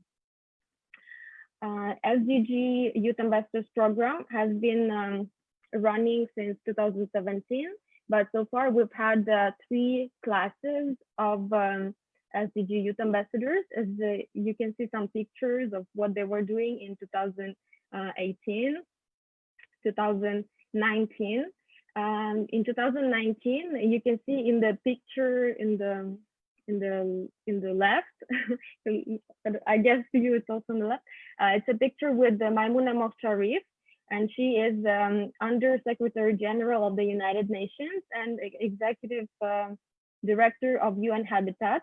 We managed to co-organize a youth event during World Cities Day. It was a very remarkable event, and we brought a lot of young people from Russia and from different countries to participate in it and to contribute to the discussion on the urban aspects of SDGs. In 2020, we have a new class of SDG youth ambassadors, and because of the pandemic right now, their activities look like this, similar to what we're having right now. It's mostly Zoom, even though some of them right now, they can participate on the national level in Russia, in their cities, in their regions. They can hold some offline events as well. So the main things that they do, that SDG Youth Ambassador promotes the SDGs among Russian young people, promotes the engagement of Russian youth in the implementation of the SDGs, contributes personally to the achievement of their respective SDG targets in Russia through public, civil society, and other measures, attends the working meetings, webinars, conferences of the SDG Youth Ambassadors in Russia, and other relevant events of the National Youth Council of Russia and program partners, represents the interests of Russian youth at different international platforms, and to inform the international youth community about Russian experience in implementing the SDGs. They were actually supposed to take part in the ECOSOC Youth Forum this year, but it was canceled and postponed to next year because of the pandemic. And also actively covers their activities as SDG Youth Ambassadors on social media networks. The main organizer and the initiator of the program is National Youth Council of Russia. So the initiative was coming from the bottom, from the civil society. And as partners of the program, we managed to engage the Ministry of Science and Higher Education of the Russian Federation, Ministry of Foreign Affairs of the Russian Federation, Federal Agency for Youth Affairs. It's like a ministry for youth affairs, but we have an agency, and UN Information Center and Gorchikov Public Diplomacy Fund. And if you need to learn more about the program, you're interested to learn more about our activities in general and to look for ways of cooperation, you can see our social media accounts and our emails. Thank you. Thank you, Ms. Valeria. That's it. If you have questions, you said there is time for that. Thank you, ma'am. Youth Advocacy Nepal would like to thank our chief guests, special guests, speakers, and participants for being with us today. Before opening the floor to the speaker from Kenya, I would like to play a video we have of Nepalese girl, Dusmaya Tamang from Chankunarayan, who has set up homestay promoting tourism, promoting local tourism in particular, representing Sustainable Development Goal 8, 12, and 14. I would like to request our technical team to play the video.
नमस्कार, मेरो नाम दसमया तामाङ हो।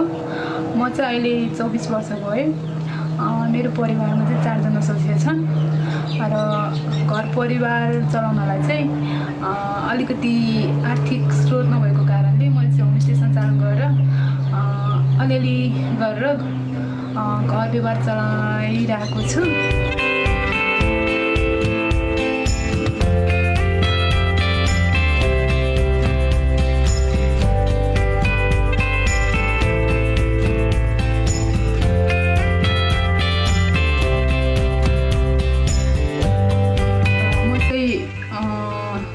चम्पक नमुना होमस्टेको सञ्चालक हो। यो homestay Bhaktapur जिल्ला चाकुनारायण नगरपालिका तामाङ बस्तीमा पर्छ र यो होमस्टेबाट चाहिँ मेरो के आर्थिक स्रोतहरू आउने भएको कारणले गर्दा चाहिँ म चाहिँ यो होमस्टेलाई पछिसम्म पनि चलाउने कोसिस गर्छु र यो होमस्टेमा अहिलेसम्म के धेरै गेस्टहरू आइरहेको छन् र पछि पनि यस्तै गरी आइराखोस् भन्ने मेरो आशा छ र त्यसको लागि चाहिँ म केही जुन गेस्टहरूको लागि चाहिने सुविधाहरू उपलब्ध गराउने कोसिसमा छु।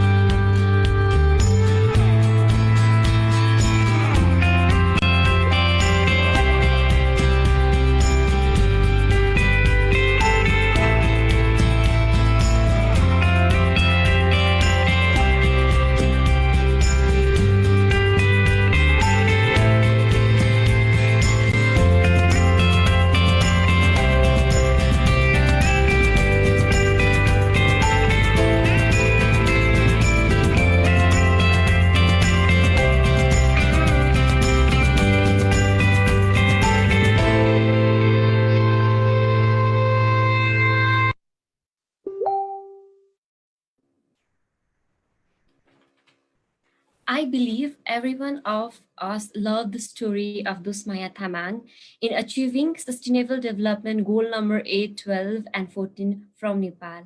For all our international participant, guests, and speaker, we welcome you to Nepal for stay. Taking our time in consideration and time management, we request our speaker to conclude their sharing strictly in 5 minutes. With this notice, I would like to welcome Mr. Ognewa from Kenya. The floor is yours, sir. Thank you. Hi, everyone. I hope you can hear me. Amazing.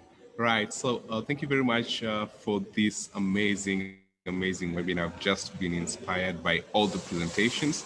And briefly, just to introduce myself, my name is Ogweno Stephen.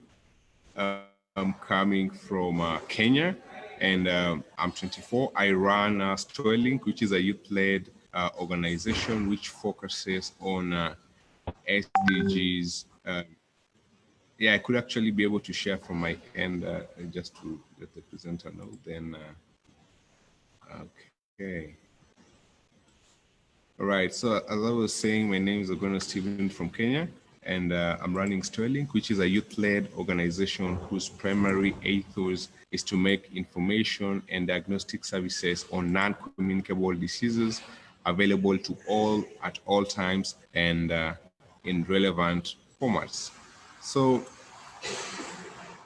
what is my story with SDG number 3? So I'd like to speak to us briefly about SDG number 3. I'm very passionate about SDG number 3. And for me, what happened is that between 2014 and 2016, I actually lost very close people to me to non-communicable diseases, specifically cancer, diabetes, and stroke. And I lost them because they did not have diagnostic services and information on these diseases. And so in 2016, something in me clicked. You know, I wanted to change something. I wanted to bring some difference in the world. I wanted to see that no one dies or suffers from any of these NCDs. And so in 2016, towards the end, I decided to establish a company, Stoylink, which will help to educate people not only in Kenya, but across Africa on non-communicable diseases, to help them prevent these diseases, but also to help them control these diseases. And this is actually focusing on SDG 3.4 to be, you know, very, very specific. So what happened then is that what has been our work and impact, you know, since we started in 2014, in 2016. So far we've been able to reach 3.4 million people. We've had partnerships from 8 countries. I'm actually very glad to see some of our partners speaking on this session. We've screened 2,345 people, and we have an NCDs 365 mobile app that helps you learn about non-communicable diseases, connects you to relevant organizations and to medical camps around you, so that then, because we realize we cannot be able to reach everyone. So if you cannot be able to reach everyone, then how are we able to reach them? And so we figured out that having a mobile app is a good way to reach everyone across the world, really, with messages on non-communicable diseases, which have been simplified and easy to understand. So, I mean, if you head to Play Store and search for NCDs 365, you should be able to see our mobile app there, and it will really be critical for all nations in the world to actually help them learn about NCDs. And so why did I begin with sharing my experience and what we do at Stoylink, and why is that important for SDG 3 and the conversation we're having today? SDG 3, good health and well-being, is one of the top 4 SDGs which was not achieved in the Millennium Development Goals. And so good health and well-being is a very key, SDG, and especially in 2020, with the COVID-19, we're really coming back to seeing the importance of good health and well-being. And as young people, just showing some of the achievements that we're able to reach as young people, working in 8 countries, reaching 3.4 million people, young people, we can do it. We are the change. The future requires us. And the way I see SDG 3.4 into the future is that we need to have increased priority. We have to increase priority to achieve these SDGs. We have to take action now as young people. We need to get more youth involved, because all of the speakers have mentioned that youth really compose the largest populations in all countries in the world. We need to get more youth involved in our work. And finally, we need to leverage highly on innovation. Myself, coming from the health field, I knew nothing about tech and stuff like that. I'm a medical doctor, but I have been very curious, to move into the innovation space to an extent that we've been able to develop games to help young people learn about non-communicable diseases like cancer and mental health and diabetes. We have actually been able to develop a mobile app. Next year, we are developing animation videos, translated into local languages to help children begin early to learn about, sustainable development goal number 3, and to learn about why they need to take care of their health and well-being, and especially preventing themselves from cancers and diabetes and the like. And so the message here that I'm really hoping to pass across is that if us actually here in Kenya, we have been able to do it with little funding, with no support, just with pure passion and grit and innovation, this goes ahead to prove that anywhere across the world, we can actually do it with SDGs. We can start small and then we can grow on that, and that is the message here. We can grow our activities, but we have to start. We have to take action now, and we need to get involved. That is the message that I'm passing out for SDG 3 and for all SDGs, really. Young people, we need to come out and we need to stand strongly and help and ensure that we have the SDGs message out there. And for me, in summary, I would say this decade, the next 10 years, demands rapid action on the SDGs. It demands the youth power and it demands innovation, because this is the decade of action. And if we're really to maximize on SDGs, it's us, the young people. We are the ones to do it. We are the ones to take SDGs into fulfillment. And that is why I really love this platform. Everybody talking is doing something to ensure that we're achieving the SDGs. And we need now to rally more young people behind us to really ensure that we're able to do this. And with that, I really want to thank you very much, and looking forward to other conversations and to partnerships and to engagements. Thank you.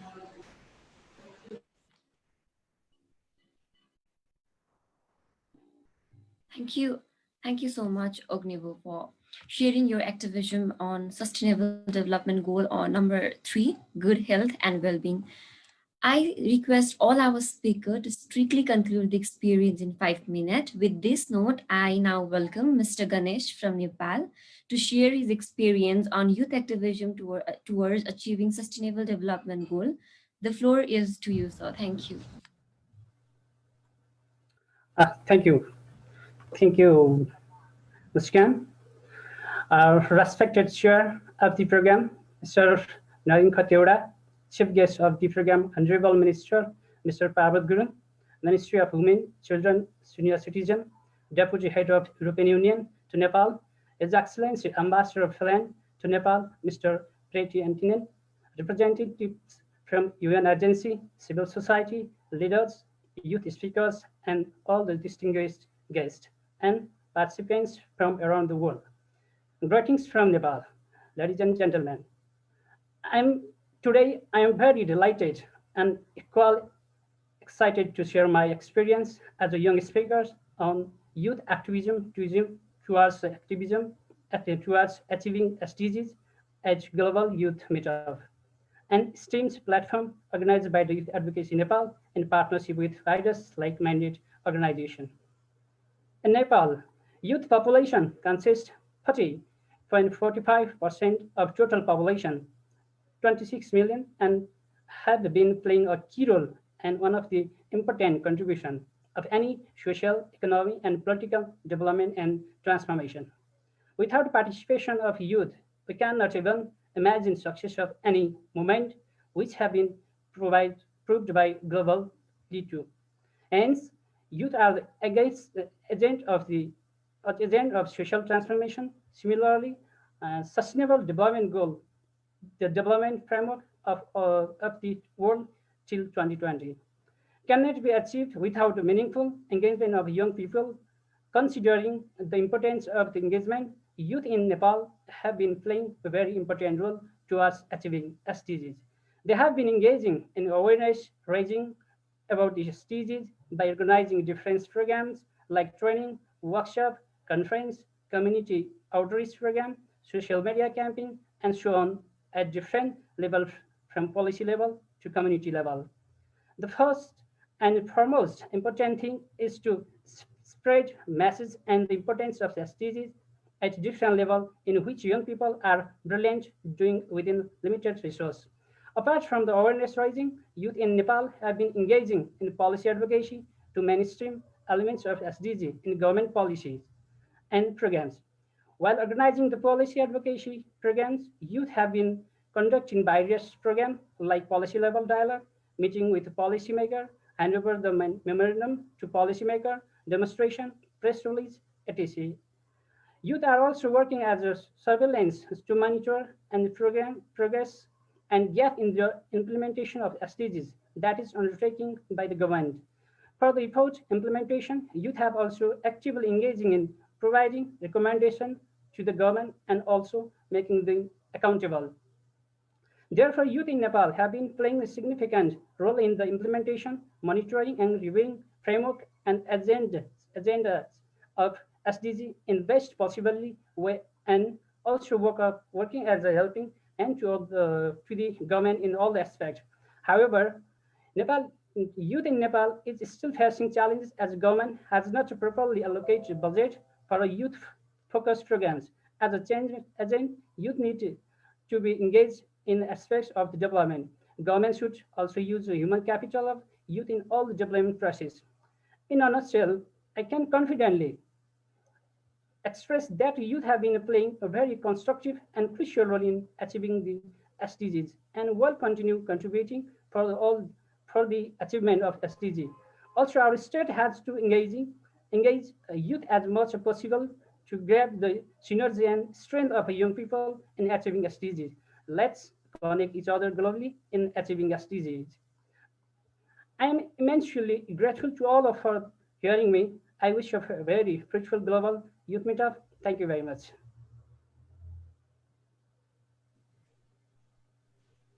Thank you, sir, for sharing yours and Nepal's journey of sustainable development goal. I thank you all for your passion and passion of learning. I now take my time to welcome our speaker from Rwanda, Mr. Ovid. Over to you, sir. Thank you.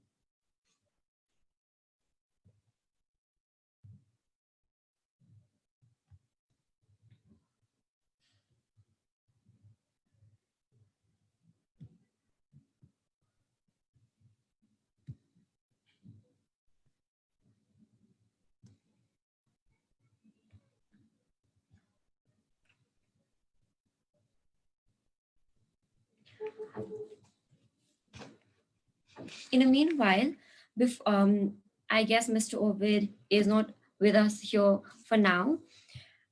So moving on to share the next experience, I welcome Mr. Lakshman Bista from Bhutan to put his words. The floor is open to you, sir. Thank you. Mr. Lakshman Bista from Bhutan.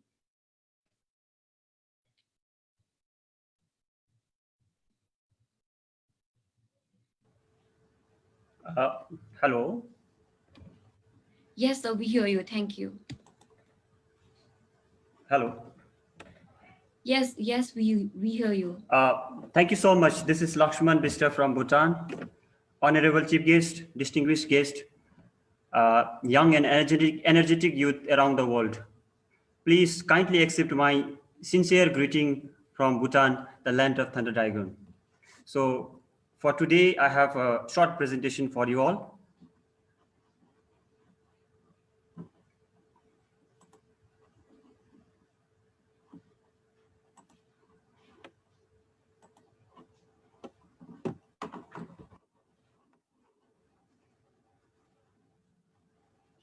me.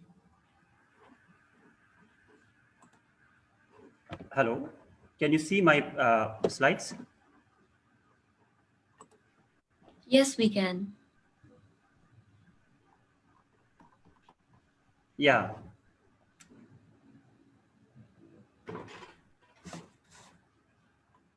This is Bhutan at a glance. The Kingdom of Bhutan is democratic constitutional monarchy, and it is nestled in the fragile mountainous ecosystem of Eastern Himalayas.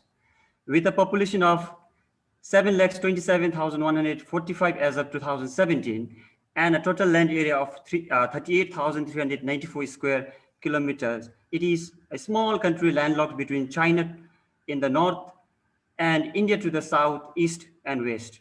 Bhutan has enjoyed peace and progress under the enlightened leadership of its monarchs and made considerable progress towards sustainable development. The Sustainable Development Goals have been mainstreamed into Bhutan's 12th five-year plan, July 2018 to 2023, representing the first major steps towards implementation of sustainable goals.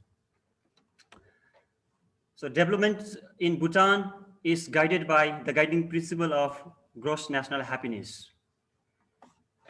The developmental gross national happiness is first enunciated by His Majesty the Fourth Dugelpo in 1970s.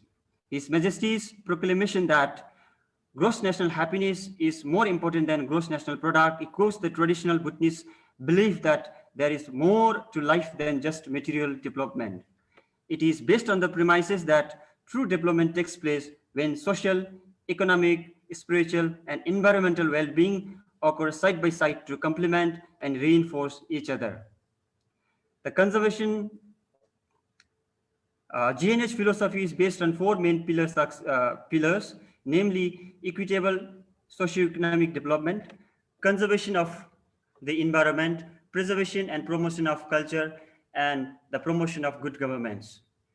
With this, I want to present some of our success stories in achieving SDGs in Bhutan. Poverty rate reduced to 8.2 in 2017 from 23.2 in 2007. Fulfilling SDG 1, 97% of households have sufficient food. This is as per the Bhutan Living Standard Survey 2017, fulfilling SDG number 2. Greater polio, measles are eliminated, and death from tuberculosis, malaria are greatly reduced with free basic care, healthcare services. Mortality rate also reduced. Access to free basic education till class 12 and net primary enrollment is 98.8%, fulfilling SDG goal number 4. 99.5% of the people have access to improved water services, and 63% have 24 hours drinking water. This is as per Living Standard Survey 2017, fulfilling SDG goal 6. 99.9% of the people have access to electricity with provision of 100 unit free in the rural household, fulfilling SDG 7. Bhutan nationally determined contributions on climate change commits to be a carbon neutral nation for all the time. Youth actions for 4 hours, reduce, reuse, recycle, and recovery was launched, fulfilling SDG 12. Constitution mandates, Constitution mandates 60% of the land should be covered under forest. Well, today Bhutan is under forest coverage. Bhutan's land, 71% of Bhutan's land is under forest coverage, fulfilling SDG 13. So, hello? Yes, we do hear. Yeah, thank you so much. Youth engagement, this is how youth are engaged in achieving SDG goals in Bhutan. So we have a school agriculture program in various schools. You can see the pictures here. We have livestock farming, we have poultry farming, and then we have agriculture program. And then this is how our youths contribute in managing waste.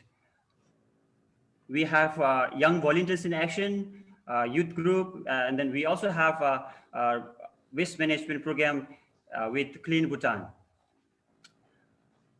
Promotion of with the preservations and promotions of culture, fulfilling one of the pillars of GNH. Our youths are engaged in promoting national culture. And finally, these are our commitments. Bhutan has prioritized 3 goals in 12th five-year plan in the medium term, namely goal number 1, ending poverty in all its form everywhere. Goal number 2, take urgent action to combat climate change and its impacts. And goal number 3, to protect, restore, promote promote sustainable use of terrestrial ecosystems, sustainably manage forest, combat desertification, and halt and reserve land derogation, and halt biodiversity loss.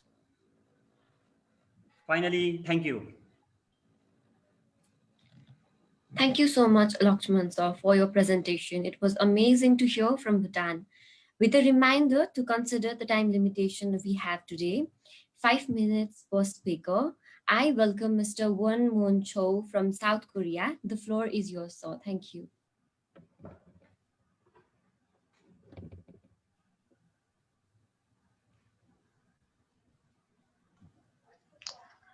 Hello, everyone. Can you hear me? Yes, we can. Okay.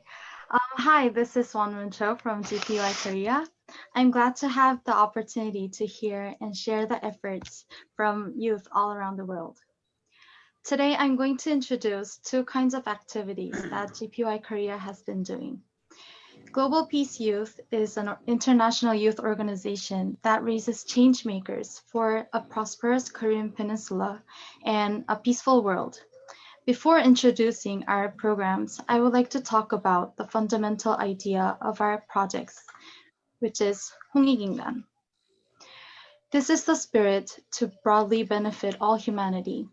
I can't go in detail of the Korean history right now, but throughout the 5,000 years of Korean history, it is noticeable to see that history has been going on to realize an ideal nation and benefit the whole world. As the Sustainable Development Goals provide a shared blueprint for peace and prosperity, the Sustainable Goal shares the same context with the 홍익인간 spirit. I'm so grateful that the whole world is working on this together to create a better, peaceful world. Now, I would like to talk about our programs. The coronavirus pandemic has accelerated and enhanced e-learning solutions.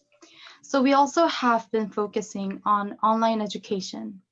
And in this time that everything happens online, video became such an important language to communicate.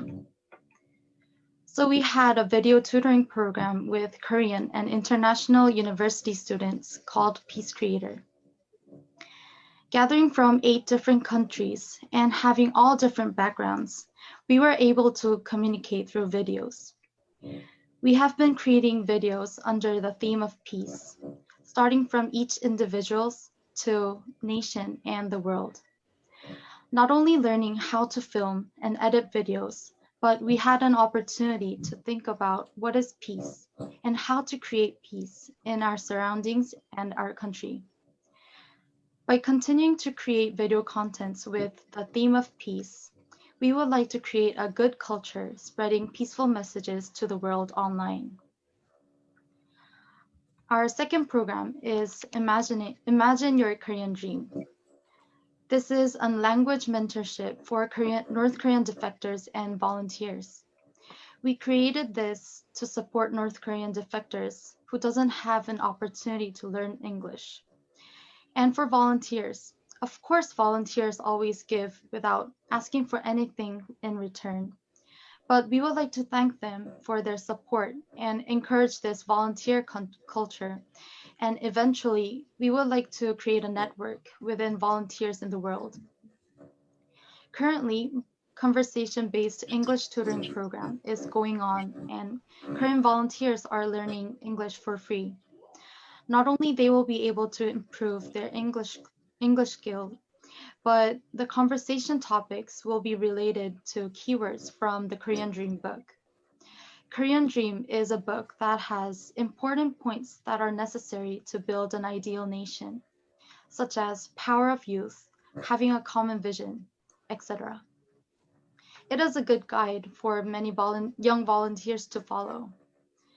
And based on this English mentorship, we are going to have a Korean mentorship program next year. At last, I would like to ask everyone to join this I Support One Korea campaign.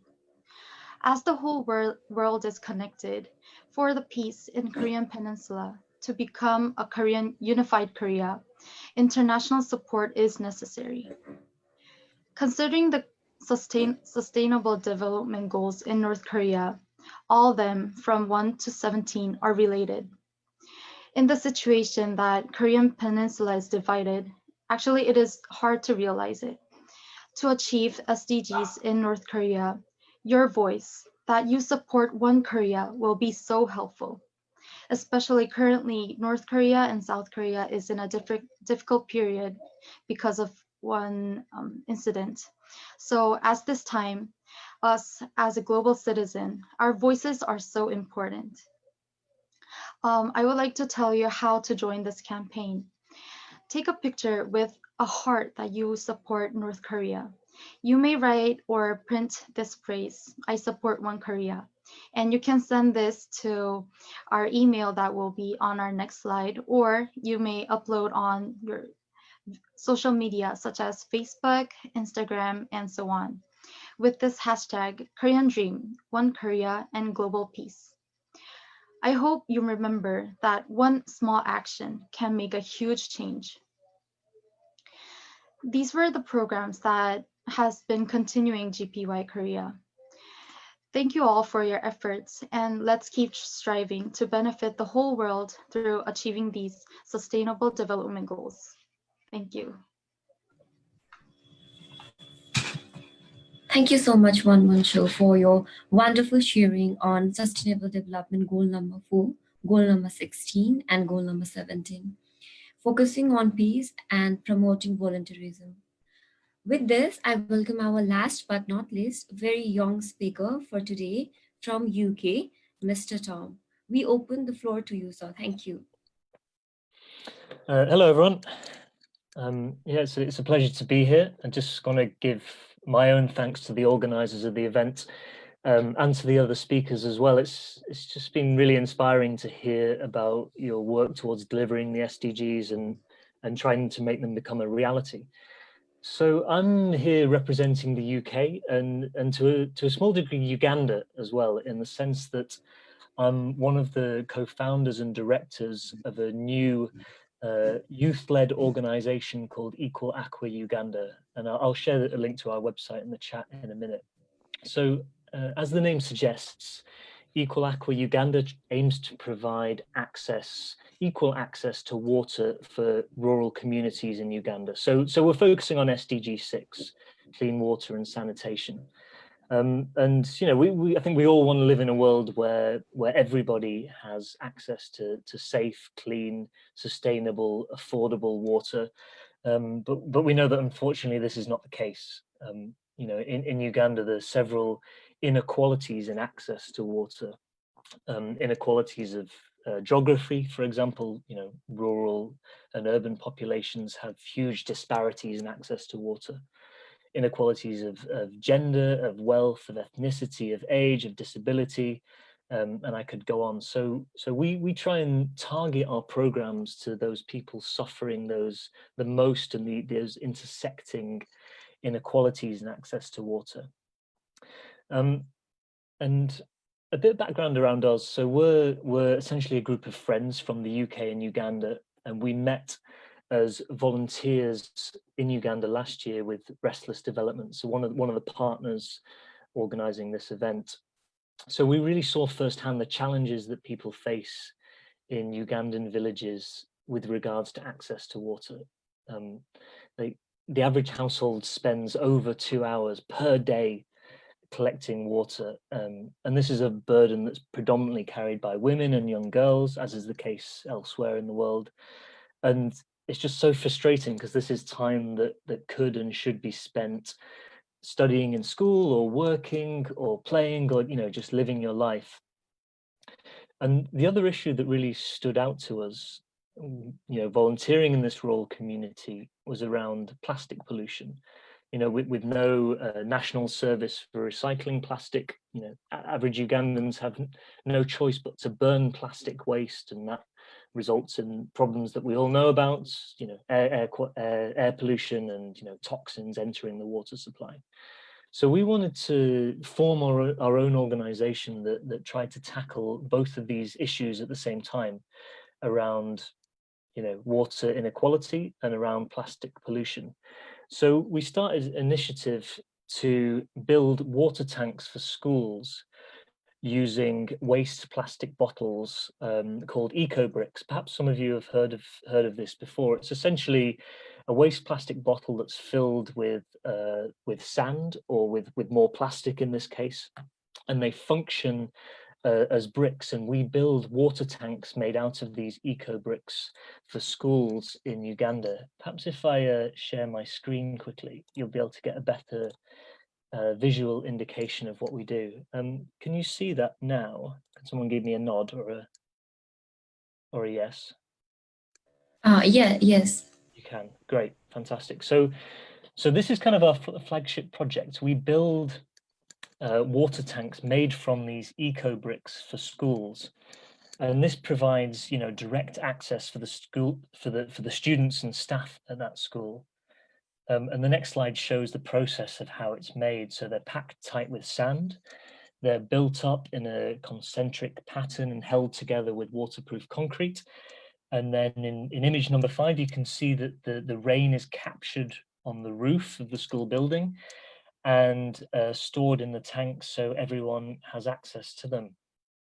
So we also do sort of water workshops and practical workshops to allow students to make their own shampoo and soap and reusable sanitary pads. So everything's focused around SDG 6, but we also have overlap with SDG 3, 4, 5. So that's the work that we do. So I can see that my 5 minutes is already approaching. So if anyone wants to learn more about our work or contact us or get involved, then yeah, please look at our website. So I'll stop sharing now and hand back over to the organizers. Thank you. Thank you so much, Mr. Tom. It was amazing to hear from around the globe on the activism done to achieve Sustainable Development Goal to be achieved by 2030. I believe we uniting as a global family can help to combat the urgent environmental, political, and economic challenges our world is facing. Now, the floor is open for discussion. We have 30 minutes in total and 1 minute for each individual to put question on the floor. Before moving on, the one who have question for a particular speaker or a person can point out their name, and the speaker can unmute themselves and speak or answer the queries that the participation will give. Now I announce the floor is open. You can write it in chat box as well, or you can unmute yourself and speak, but you have the time limitation of 1 minute. Thank you. I announce the floor is open now.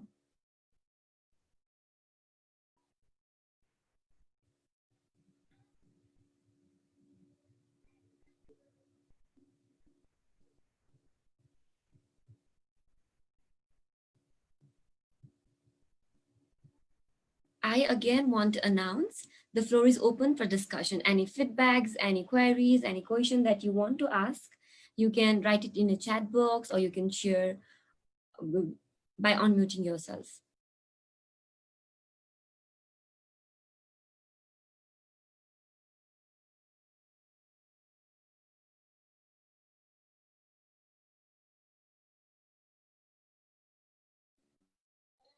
Okay, I can attempt a question if there's no other ones. So it's kind of a question for everyone, really, not addressed to anyone specifically. There's a lot of talk around you know, how many years the world is going to be set back by the COVID-19 crisis, and I think Bill Gates referenced sort of 10 or 15 years that a lot of, especially developing countries, will be set back by it. So I was wondering, you know, how many years, if at all, do you think your particular work to delivering the SDGs is going to be impacted by COVID-19? I have a question.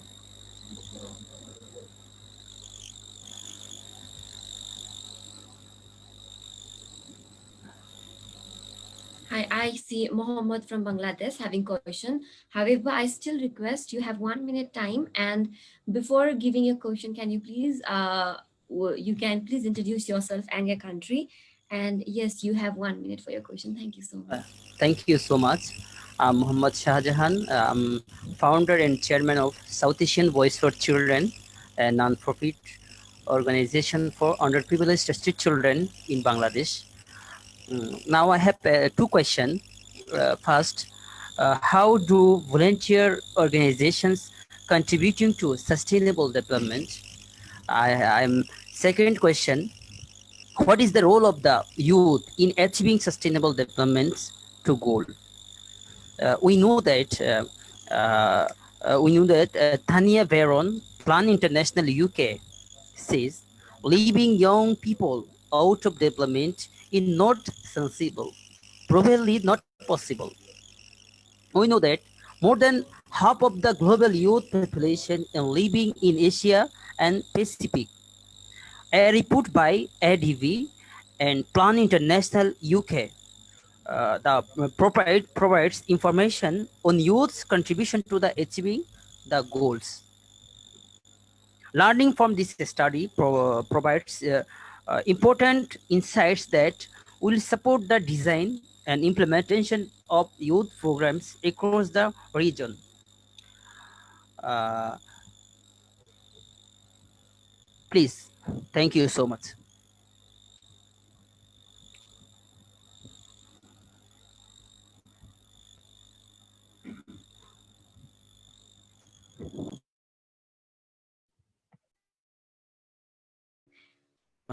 Hello? No. Hello?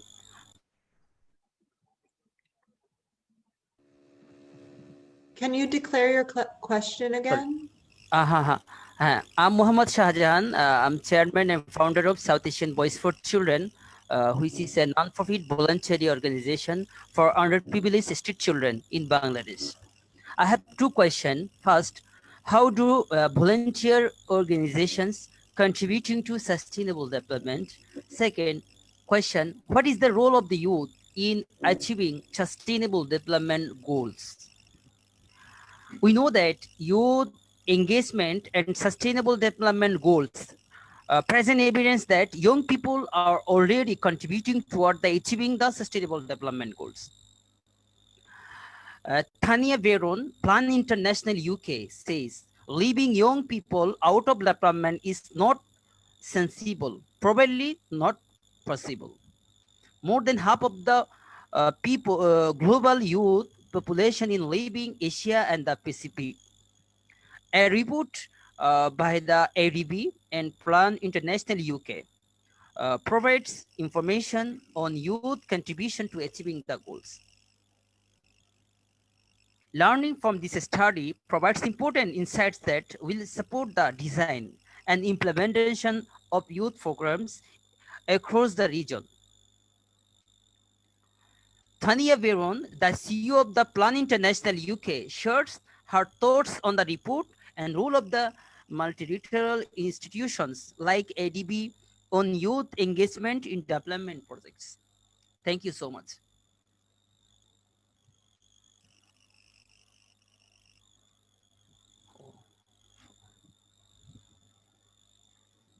Hello. Thank you for that. I work with youth in sustainability and development goals here and really having an impact on community.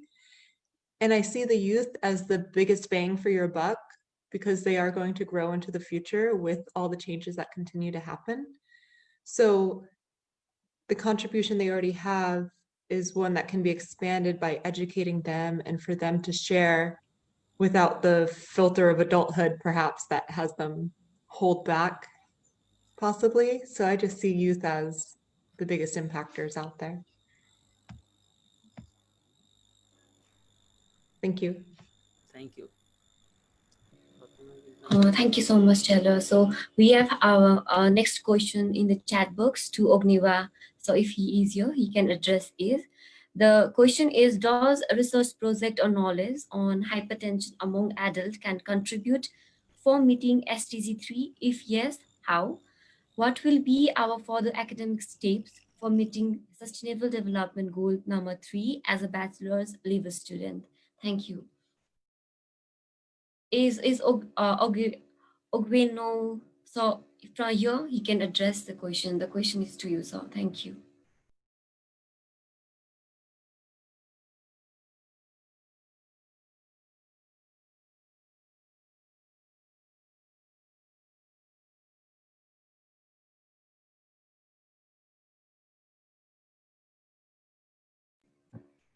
I think he is not in the line for now. Before moving, if please anyone have any discussion, any feedbacks, any queries, you can raise your hand and we can unmute you so that you can ask your queries. If not, we can move forward. If anyone does have, please write it in chat box, or else you can raise your hand for discussion.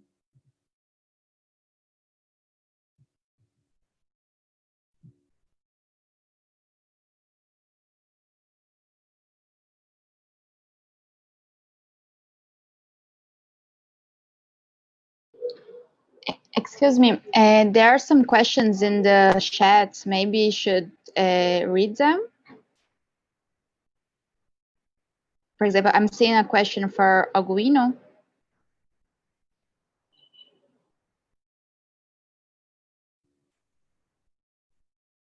Yes, thank you so much. We saw it, but I guess he is not in line with us for now. Oh, okay, I'm sorry.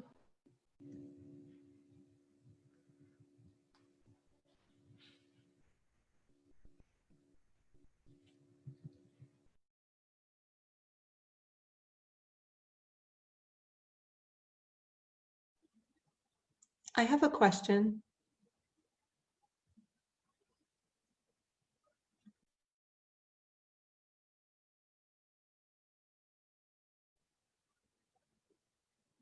So my inquiry is in the how. Like, I don't have the answer of how to stay connected with people like you all in a sustainable way that really moves our initiatives forward.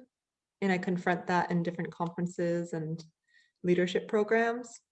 So my question to you all is, what has you create a strong bond or connection to continue your projects? And that's just kind of a general question. Like, what's a tool you take on to not pull back and continue to move forward with projects with others?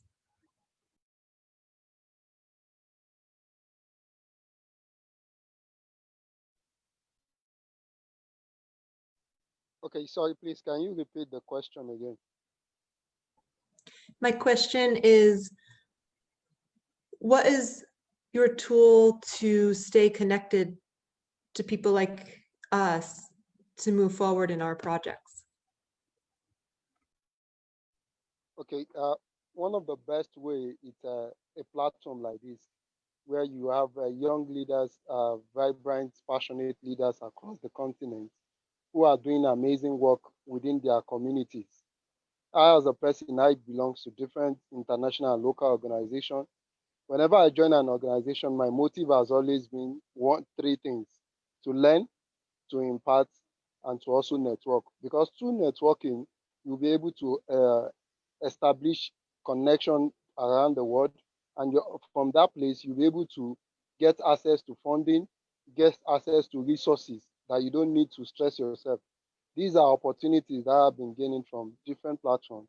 And I've been using that to leverage to impact my immediate community and also train young leaders who are passionate as well. Thank you for that.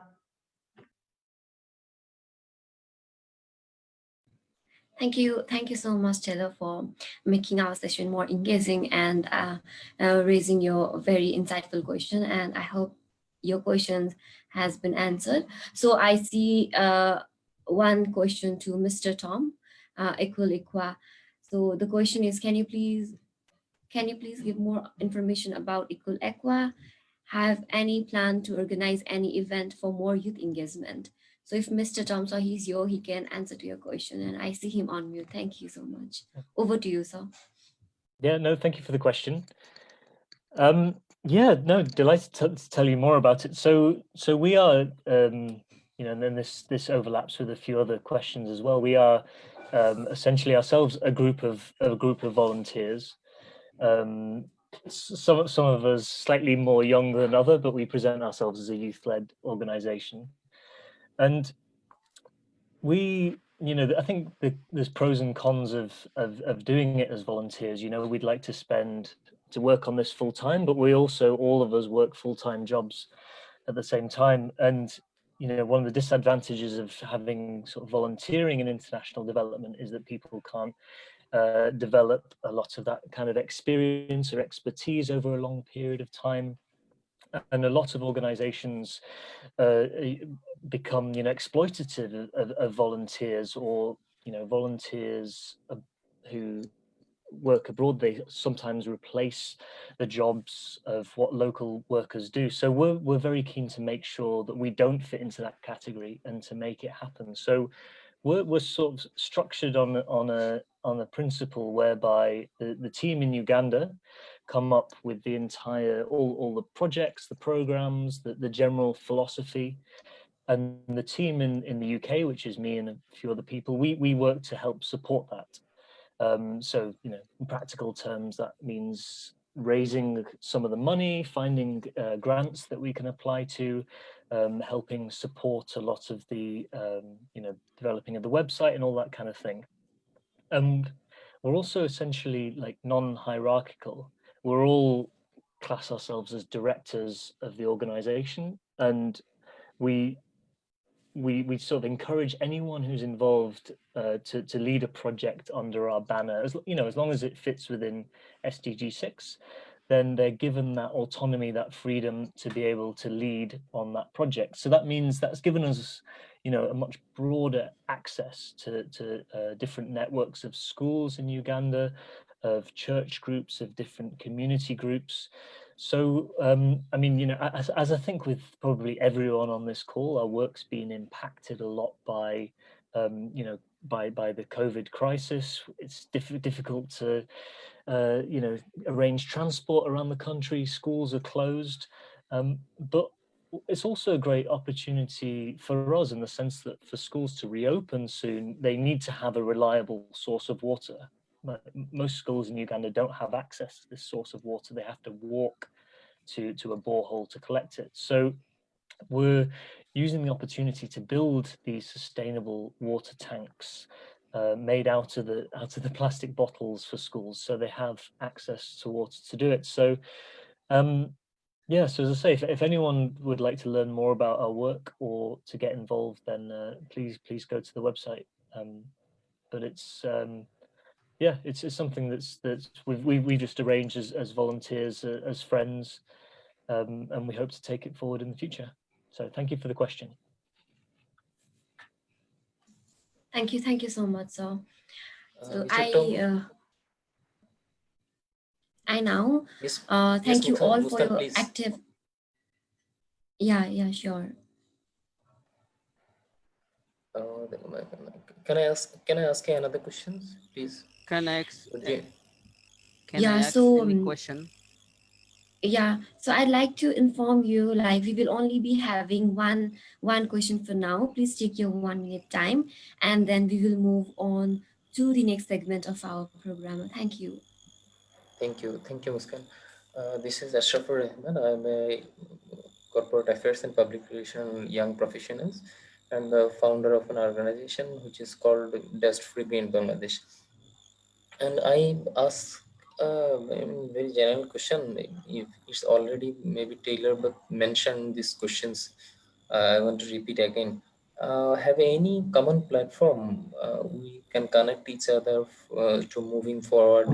Because here we attend, I think maximum participant we are leading any organization, or we are connected any organization, or we have any organization which we are leading, right?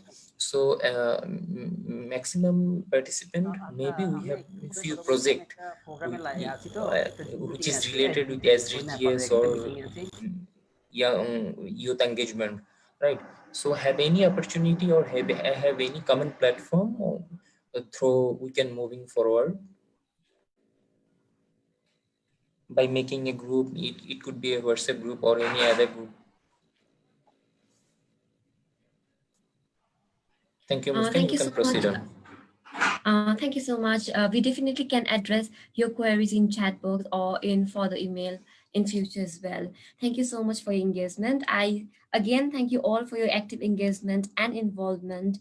And Nepal Youth Summit, as Nepal Youth Sustainable Development Goal Summit is moving to the end now. However, making and networking with amazing individuals from around the world. Moving on with the session, we now close our discussion. Now our flow to discussion, although you can definitely connect and ask after the global meet with their consent. Any queries, any discussion, anything that you want to discuss on. Without delay, I now would like to welcome Ms. Sujita Mathema, Executive Director of Action Aid Nepal, for her special remark. I would like to still request to manage time and take time in consideration. Now the floor is open to you, Sujita ma'am. Thank you. Thank you so much, Muskanji. Um, Dear Mr. Honorable Minister Parvat Guru, His Excellency, Ambassador Finland, and very enthusiastic, lovable, respected all participants of this webinar. Thank you for this opportunity. I am Sujita, Executive Director, Action Aid Nepal. Actually, I cannot talk alone myself because my doctor asked me not to because I've been just tested positive. So I really cannot, but I just couldn't stop myself coming and listening to all of you. Thank you so much for sharing all your ideas, your engagement, your involvement in different projects and different campaign to make SDG possible.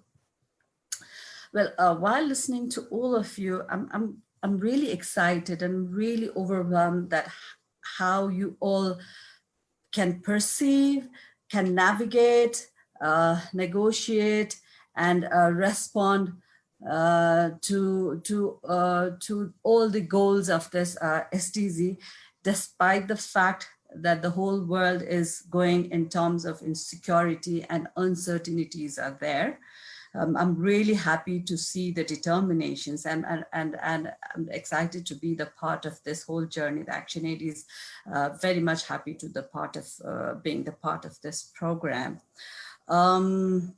Listening to your strategy, the agility and your belief in being locally rooted and globally connected, the networked way of working is absolutely awesome, and truly would like to believe in that as well.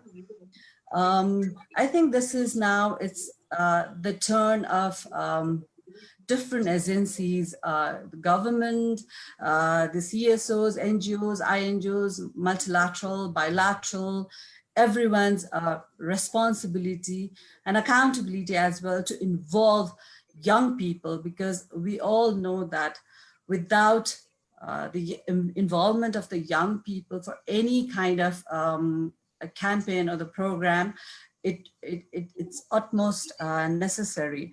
And for me, the takeaway for today's program is we really need to ensure the rights of the young people, and we really need to redistribute the power within the young people so that they will be able to make a decision.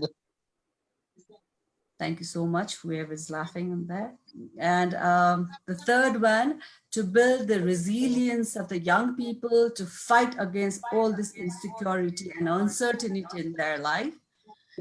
And to ensure all these right redistribution and resilience, the first and foremost thing is to ensure their representation in different stages and in different layers. So this is the takeaway that I am, as the Executive Director of Action in Nepal, I am taking away from this whole discussion. And thank you so much. As I said earlier, I really cannot talk much. So thank you once again to all of you. Thank you. Thank you, Sujita, Mathima ma'am. We are glad to have you here and appreciate your presence and pray for your speedy recovery. We are very glad and honored for you. It's a very honor to have you here. Moving on, I take your permission to welcome our Mr. Jitram Lama, President of NGO Federation, for his special remarks. Over to you, sir. Thank you.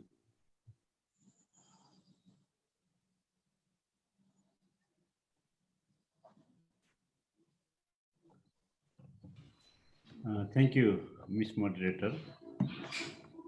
Mr. Chair Naren Khatewala, Chief Guest Honorable Minister of Women, Children and Senior Citizen Parvul Gurung, Special Guest Ambassador of Finland to Nepal, Deputy Head of Delegation of European Union to Nepal, representative from UN agencies, civil society organizations, federation and networks, youths, distinguished guests, international delegates, all participants, ladies and gentlemen. I'm so happy and honored to be a part of this international event on Global Youth Meet 2020, which is joint organized and hosted by Youth Advocacy Nepal in partnership with various development partners, different NGOs and INGOs. On behalf of Umbrella Organization of Nepalese Civil Society Organization, NGO Federation of Nepal is working together with Government of Nepal, UN agencies, development partners, INGOs, NGOs, CSOs, private sectors to accelerate SDG targets and its mission in Nepal through its dedicated Nepal SDG Forum.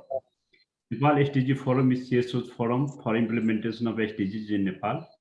Nepal SDG Forum has put its effort to bring all segments of society to localize SDG agenda at the local level, engage in dedicated planning, implementation, monitoring, and reporting on SDGs targets in Nepal. We also prepare thematic and goal-wise reports together with members of Nepal Forum, different of Nepal, and shared with concerned stakeholders. Mr. Chair and respected delegates, I would like to appeal to all youth forces around the world to use their expertise as change agent for entire development of the nation, as well as political, social, and economic empowerment of their respective country and people really in need. I am optimistic that the energetic youth around the world could be single force in terms of their physical and mental participation in development, which youth can generate various countries for the planning, implementation, and monitoring of SDGs progress and status covering all 17 goals for the benefits of human life. In case of Nepal, the government of Nepal, through the Ministry of Youth and Sports, deployed and mobilized empowerment for enterprise. The youth are active and created self-empowerment for their own as well as contributing national development. It is much worried for all of us to put our combined efforts to suppress the transmission of COVID-19 and request all national and international communities for increase their investment to overcome the problem of COVID-19 pandemic. I am sure and confident that youth force is mandatory to take part in the development efforts to bring positive impact and visible outcomes on development of the country and society. I would encourage all youth and motivated people to take part in SDG acceleration at local level and national level. Before my final word, I would like to thank you all and especially organizer for providing me an opportunity to participate as a special guest in this high-level meeting and requested my view. I appreciate the way this meeting organized and brought many people around the world. I'm so happy today to learn very interesting experience shared by young leaders in the event around the world. Thank you very much for your kind attention. With you all the best and safe. Thank you. Thank you so much, Jitram, for your insight. I truly believe every special remarks that our special guest has offered has a special motivation and inspiration to all the participants with us today. And I request now Professor Kapil Shrestha, Senior Human Rights Leader, to put his special remarks on the floor. Over to you, sir. Thank you. Very good evening. I feel very privileged to listen, to share, even to view the young faces from many different countries of the world. And for long hours, I listened to their wonderful ideas, wonderful stories about wonderful engagements and visions. Tell me very frankly, their passionate commitment, their innovative ideas really energized and empowered. And I must say that I felt recycled. I felt as if I have become a very young person as well. And it brought me back memories of my own youthful days, some 30, 40, 45 years ago, when, like these young people, well, I still consider myself as very young. As a professor, since I get to meet young generation, young people, boys and girls from many countries in the world every now and then, it brought me back these nostalgic memories of my younger days when I also used to be a dreamer of dreams. Because by youth, we mean we are dreamers. Old people cannot dream. Old people have many cynical ideas. These cynical ideas do not influence youth that much as people or person of our age. And then I was a rebel. I used to be so unhappy, so dissatisfied, so angry. And nevertheless, I also used to actively participate in critical awareness building of community and their transformation. So listening to these youth voices, I have listened carefully to youth voices from many parts of the world. I got certain feeling that their presentation highlights some multidimensional, critical, important role of youth in development, social transformation, and building a much better and beautiful society than today. So I saw young people engage in multidimensional roles. Just 4 or 5 roles that I would like to pinpoint or highlight. Number one, our young people,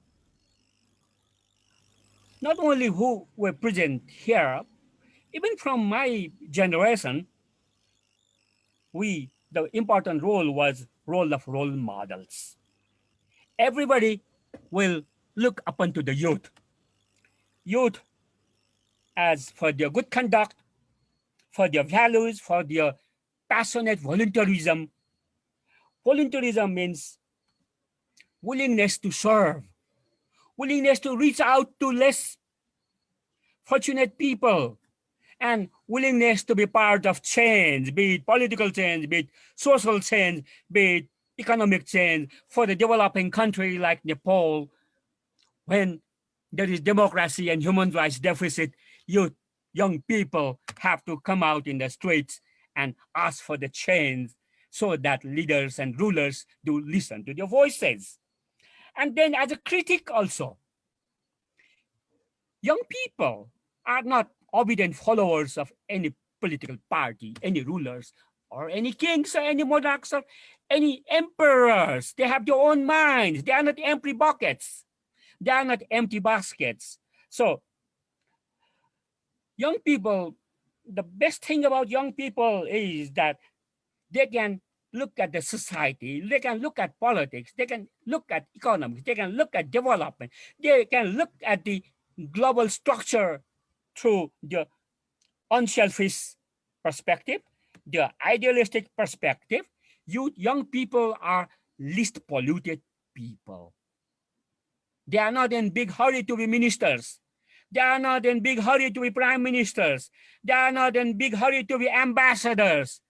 Or they are not in big hurry to be billionaires or multimillionaires. They just want to have small change in their society. They just want to have small change in their community. And then, of course, because young people, what they want when they are young, they want to build bridges. They want to break the barriers because they find that these barriers of walls of suspicion, mistrust, hatred, anger, and marginalization has kept people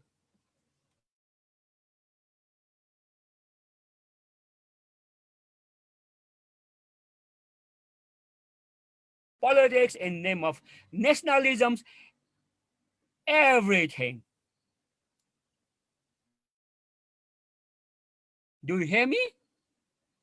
Hello? Yes, we hear Yes, you. sir, we do hear you. I'm coming.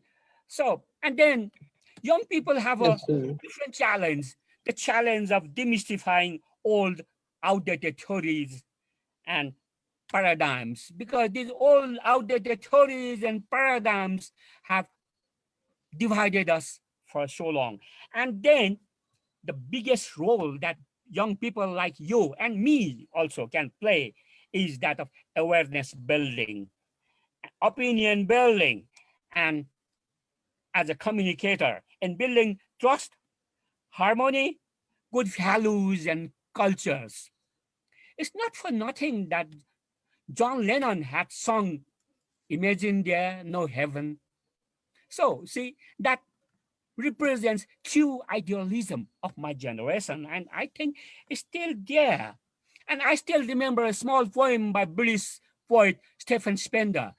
British poet used to ask young people, young men and bracket, also women, it is too late in the houses that your forefathers have built for you. It is the time to build the house anew. So young people should not be satisfied and contented with the ideas, ideologies, philosophies, and the world they have got. They should have passion. They should have commitment. They should have vision. And they should have temperance. They should have some kind of temperance also, some kind of tolerance also to change this world. Now, talking about our SDG, this SDG, as you say, see, it's impossible to think about success of SDG without active and energetic participation of the youth. Because SDG, we talk about 2030. MDG, we used to talk about 2020. What does it mean? 2030 is 10 years away. And it was visualized some 10 years ago. So it means that SDGs are primarily intended for benefit, for empowerment, for improvement of the youth. More than old people, SDG is for the youth. And so SDG is the Sustainable Development Goals. See, it's a holistic, futuristic vision. And In this SDG, I think, not only I think, its drivers think that youth are the youth are the greatest beneficiaries, and its driver. It recognizes the centrality of the youth. So this should not only be limited to the paper. This should not only be limited to the rituals.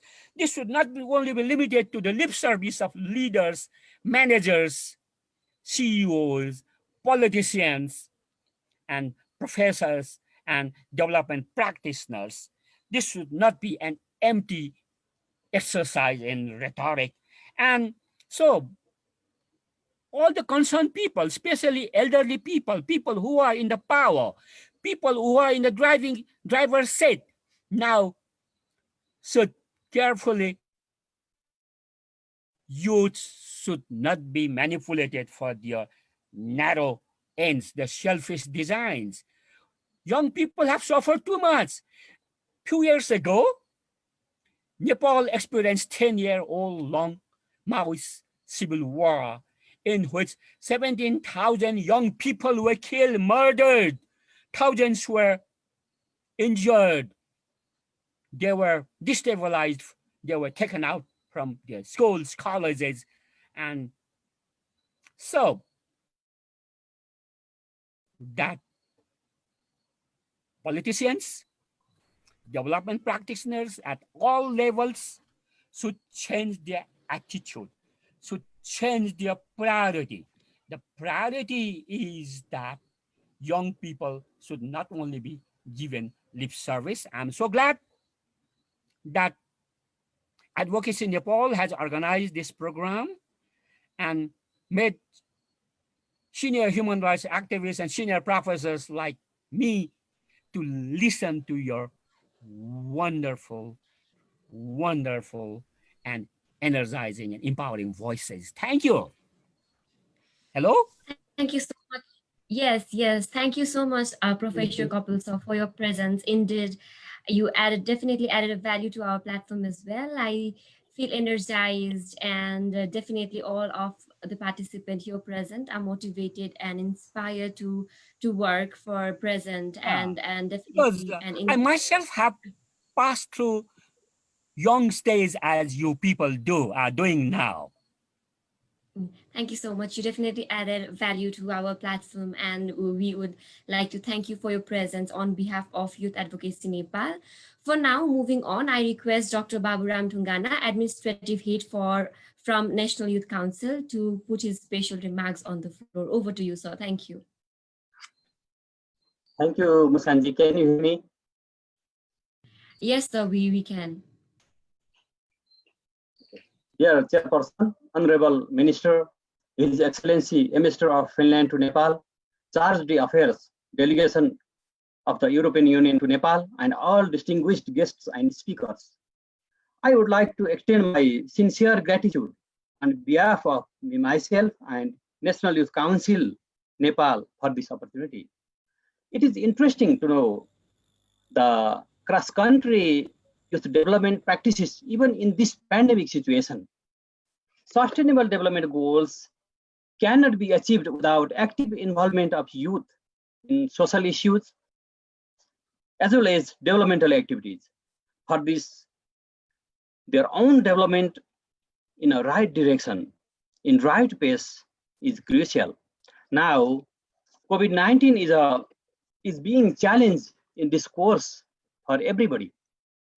National Youth Council has identified the major challenges of youth to achieve SDG goals as lack of quality education, unemployment, brain drain of youth, poor health, youth-friendly environment, lack of youth-friendly environment for the entrepreneurship, social discrimination, and several other challenges caused by globalization. To overcome these challenges, Nepali youth have several opportunities and possibilities.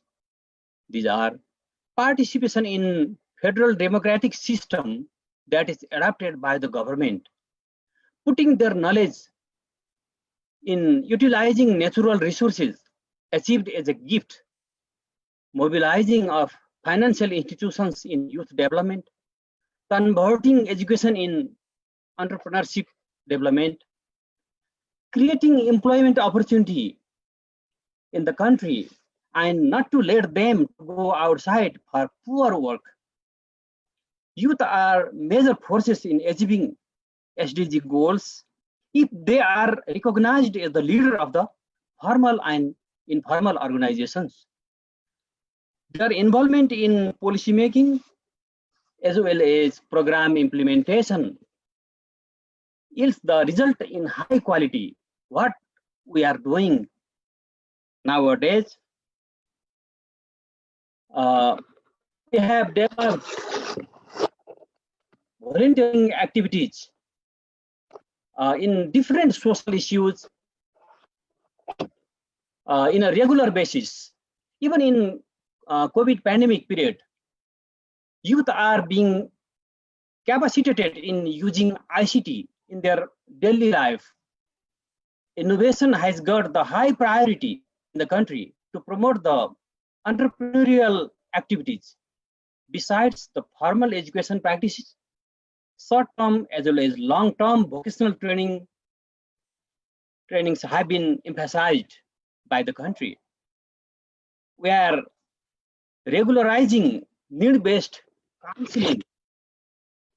Considering these facts, National Youth Council is practicing the involvement of youth in an equitable basis. As you know, Nepal is a country with high social diversity. Our all activities are guided by SDGs translated into the local context. We believe it will be achieved in collaboration in local, national, and finally, an international level. We would like to welcome you for the partnership in this campaign. Thank you for giving me this opportunity. Thank you for listening. Thank you so much, Dr. Baburam Saw, for sharing your insight, and we are definitely delighted to have you here. I truly believe, as you have shared, we youth should be a present leader rather than focusing on being a future. We are here to implement and reviewing of the policies and work in hand with the government and non-governmental organization for our development. Thank you for your insight. And for now, I would love to request Mr. Stefan Maiko, representing delegation of European Union of Nepal, to share his insight to us. Thank you so much. Over to you, sir. Respected Chairperson, Honorable Minister for Women, Children, Senior Citizens, dear Ambassador, dear organizers, translators, and dear friends from all around the world, good evening, or maybe good morning, or good afternoon. I guess there is little to say after what all that has been said, and especially Professor Shrestha's intervention. Nevertheless, I will try to say it. So, the European delegation to Nepal supports youth advocacy in Nepal, and I am very pleased to be with you tonight and to learn from you.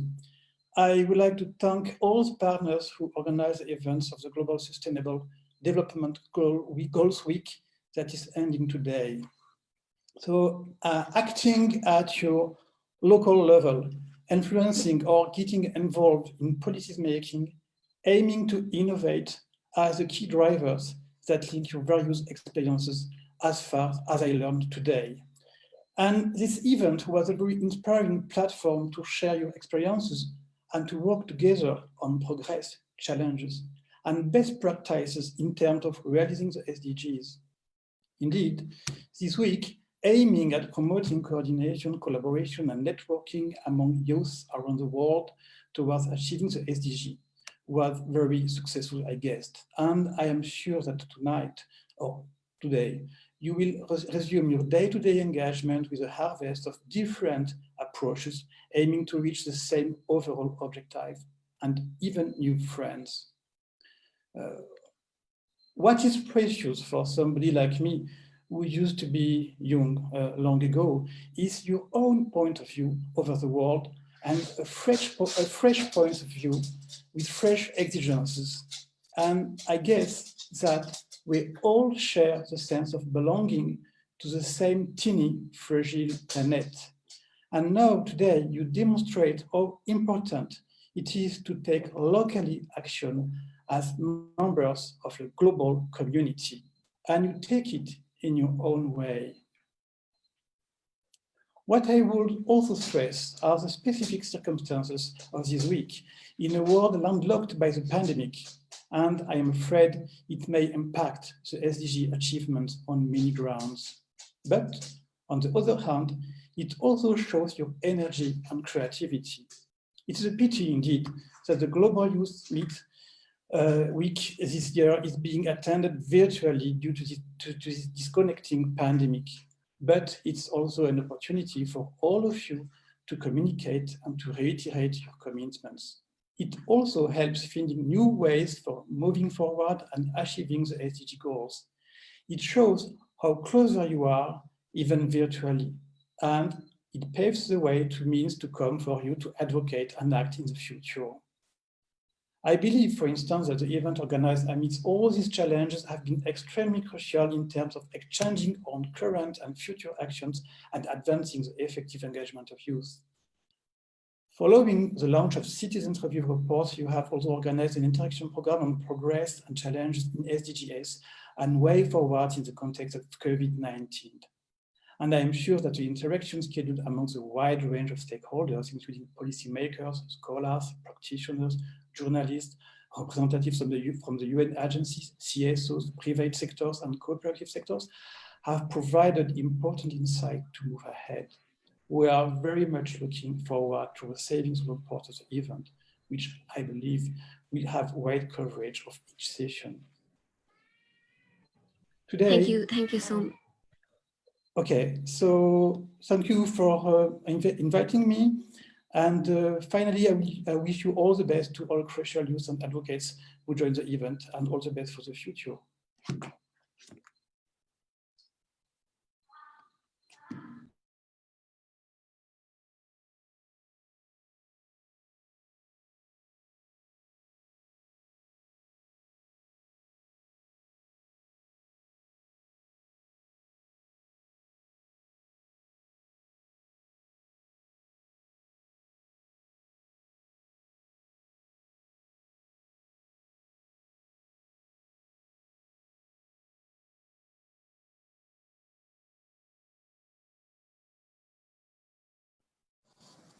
Muskanji, we can't hear you.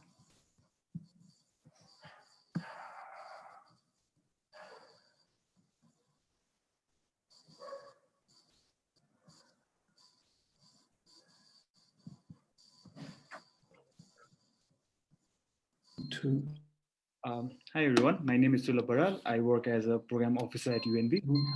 My colleague Muskanji, she has lost her internet connectivity, so I will be taking over this program. Could you just bear with me for about a minute so that I can check my schedule?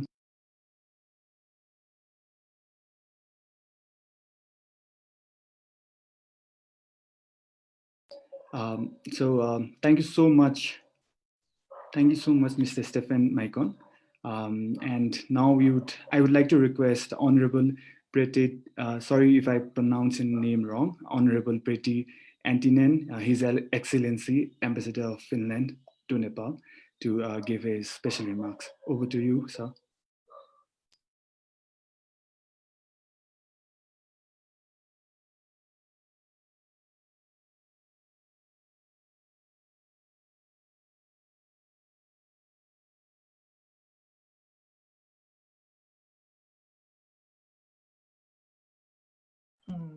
Excuse me, sir. You are muted.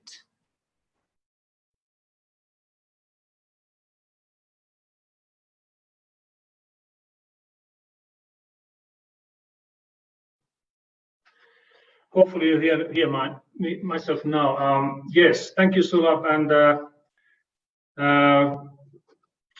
Honorable Minister and all distinguished participants. Firstly, I wish to congratulate for the organizers of this very important global meet, the Youth Advocacy Nepal in particular, for organizing this event and also letting me be part of it. I've really enjoyed all these speeches and interventions. I have followed discussions with a great interest, great ideas, great initiatives. I think through your activities, through your organization's activities, lots of awareness raising around SDGs has been done, but also very concrete actions in the field to support achievement of SDGs. So I wish to thank and congratulate everybody for that very valuable work. As we know, lots of progress has been achieved to achieve SDGs globally, and perhaps also here in Nepal or in Bhutan, as we heard in earlier on, and other countries too. Here in Nepal, that I'm based now, poverty has reduced a great deal. Education sector, lots of progress there. Drinking water, progress also. Even gender equality, steps forward. And this is a very remarkable achievement, I think. But now, I cannot avoid mentioning the issue of this COVID-19 pandemic. A representative from the UK actually asked about that, Tom. It's a very pertinent question. I think in terms of SDGs, we were kind of prepared for, I don't know, climate change was one of the issues. It is one of the issues challenging the process there. Other global shocks like global economic recession, but this kind of global pandemic, I think this came like a black swan type of issue, and this can really put a great challenge on achieving progress towards SDGs. And this is not only in developing world, but also in Europe, where I come from. The devastating impact on economies in different countries and also globally. And these have consequences. And I think a very recent report or statement, maybe it was a report by UNICEF and Save the Children, suggests that an additional 150 million children are plunged into poverty due to COVID-19, and this is a really big number. We know that it's the poor people who suffer the most now. It's the vulnerable groups that suffer the most. So all these issues are now there to tackle with, and that's a big challenge. I think this is also provides an opportunity, perhaps, hopefully. I think there are lots of this, how do I say, slogans as green recovery, low carbon growth, building back better and greener. I think these are those perhaps opportunities to now take and to come back to growth part, come back to the path that actually leads towards achieving these sustainable development goals. And of course, Finland, we are very much committed to those ideas. We are committed to this helping countries such as Nepal to achieve the SDGs, here in which we support the clean water, sanitation, education, and gender equality. Those are the areas that we are mostly engaged here in Nepal. And lastly, I think what is needed now is it's a kind of partnership, and there was reference to different stakeholders. I think the representative from the Sri Lanka told about the top level stakeholders. I think this is a partnership that we have to actually engage everybody. It's about all the actors, all the stakeholders. That includes the governments, and of course the governments in each and every country. They have the ultimate responsibility creating the environment for achieving these sustainable development goals. And then, of course, the other stakeholders, such as CSOs that you represent, private sector, investors, development agencies like us, development partners like us, and of course, individual citizens. So this broader partnership is what we really need, and it's a common action, common jointly actions towards this common goal. And lastly, I think youth, young people, children, you are a particularly important stakeholder group when we talk about achieving the sustainable development goals, as SDGs are for the future of the humankind. And therefore, your choices, your decisions, your action, your involvement have and will have a great and I think crucial impact on the prospects to achieve the SDGs locally and globally. Thank you so much. Thank you. Thank you so much. Thank you so much for your insight and your special remarks. We definitely are again delighted to have you here. So today our Honorable Parvat Guru was out of the meeting just before 20 minutes, I guess, as he had a very urgent meeting. So on his behalf, from my mouth, I would like to address his words to all of us on today's summit. I take your permission to address our minister's voice in his words by my mouth. So he have stated, respected ambassador, duty head of delegation of European Union to Nepal, representative from UN agencies, civil society leaders, young speakers from various countries of the world, and ladies and gentlemen. It is my pleasure and honor to be a part of this important event, Global Youth Meetup, organized by Youth Advocacy Nepal in partnership with Delegation of European Union to Nepal, UNESCO, UNV, VSO, Nepal SDG Forum, Action Aid Nepal, and various like-minded organizations. I was so excited by hearing the experiences of young people in terms of their role in achieving the Sustainable Development Goal. I felt that if the governments of the world would accelerate the little effort to engage young people and in SDG implementation, none of the forces in the world can stop us to achieve the target of SDG framework.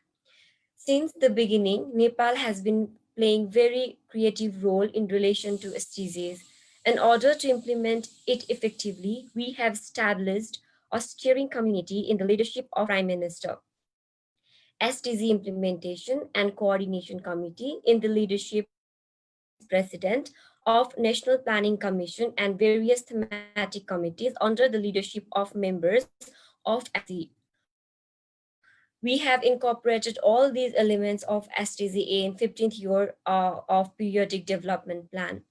Furthermore, we have initiated to mainstream the SDGs by adopting various strategies, including SDG status and roadmap 2016 to 2030. And we also have incorporated the ingredients of SDG in annual policy and programs of the government of Nepal with SDG budget coding system. In addition to UN agencies, civil society, cooperative sector, youth groups, development partners, private sectors, among others, have been also playing very crucial role in achieving the Sustainable Development Goal. With the prioritization and investment, the progress and achievement with respect of Sustainable Development Goal had started in Nepal, which were mentioned in the voluntary national review review presented in the high-level political forum in 2022. However, it is estimated that the global pandemic, COVID-19, facing the world has affected in most of the goals and targets of SDG here in Nepal. In my view, young people are agents of change who can be very contributing to transformation if they are given opportunities to participate and implement with respect to sustainable development goals, the reverse target and goals of sustainable development goals caused by pandemic can be prevented soon. Here, hence in this forum, I'd like to retrieve once again that the of Nepal is highly committed to achieve the Sustainable Development Goal, ensuring the meaningful participation of young people. Finally, once again, I'd like to thank the organizer for inviting me as chief guest speaker to deliver the commitment of the government of Nepal towards sustainable development goals and youth engagement.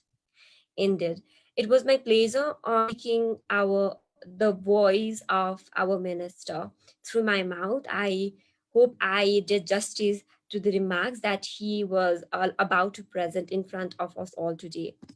Thank you, sir, for giving us a remark, and I would like to thank you, every participant, our speaker, our special guest, and everyone here present for your presence today. Sustainable development is the pathway to the future we want for all. It offers a framework to generate economic growth, achieve social justice, exercise environmental and strengthen governance. Today, we are 1.8 billion people between the age of 10 to 24, which is the largest generation of youth in history.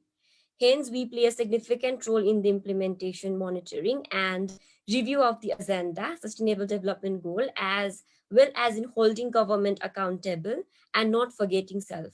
With the political commitment, with the social commitment, and the resource utilization, young people, we have the potential to make most of the effective transformation of the world into a better place for all. With this note, I once again would like to thank you all for your presence, for your all active participation and wonderful remarks that you all have presented. This is me, Muskan Prasai, currently a social work student, social work final student, moderating for today, and it was my pleasure representing Youth Advocacy Nepal and welcoming you all in behalf of Youth Advocacy Nepal. And I now would like to hand over mic to Mr. Sulabh sir. Over to you, sir. Thank you. Thank you. You're so good, dear. Okay, thank you so much. It means a lot coming this from you, so thank you so much.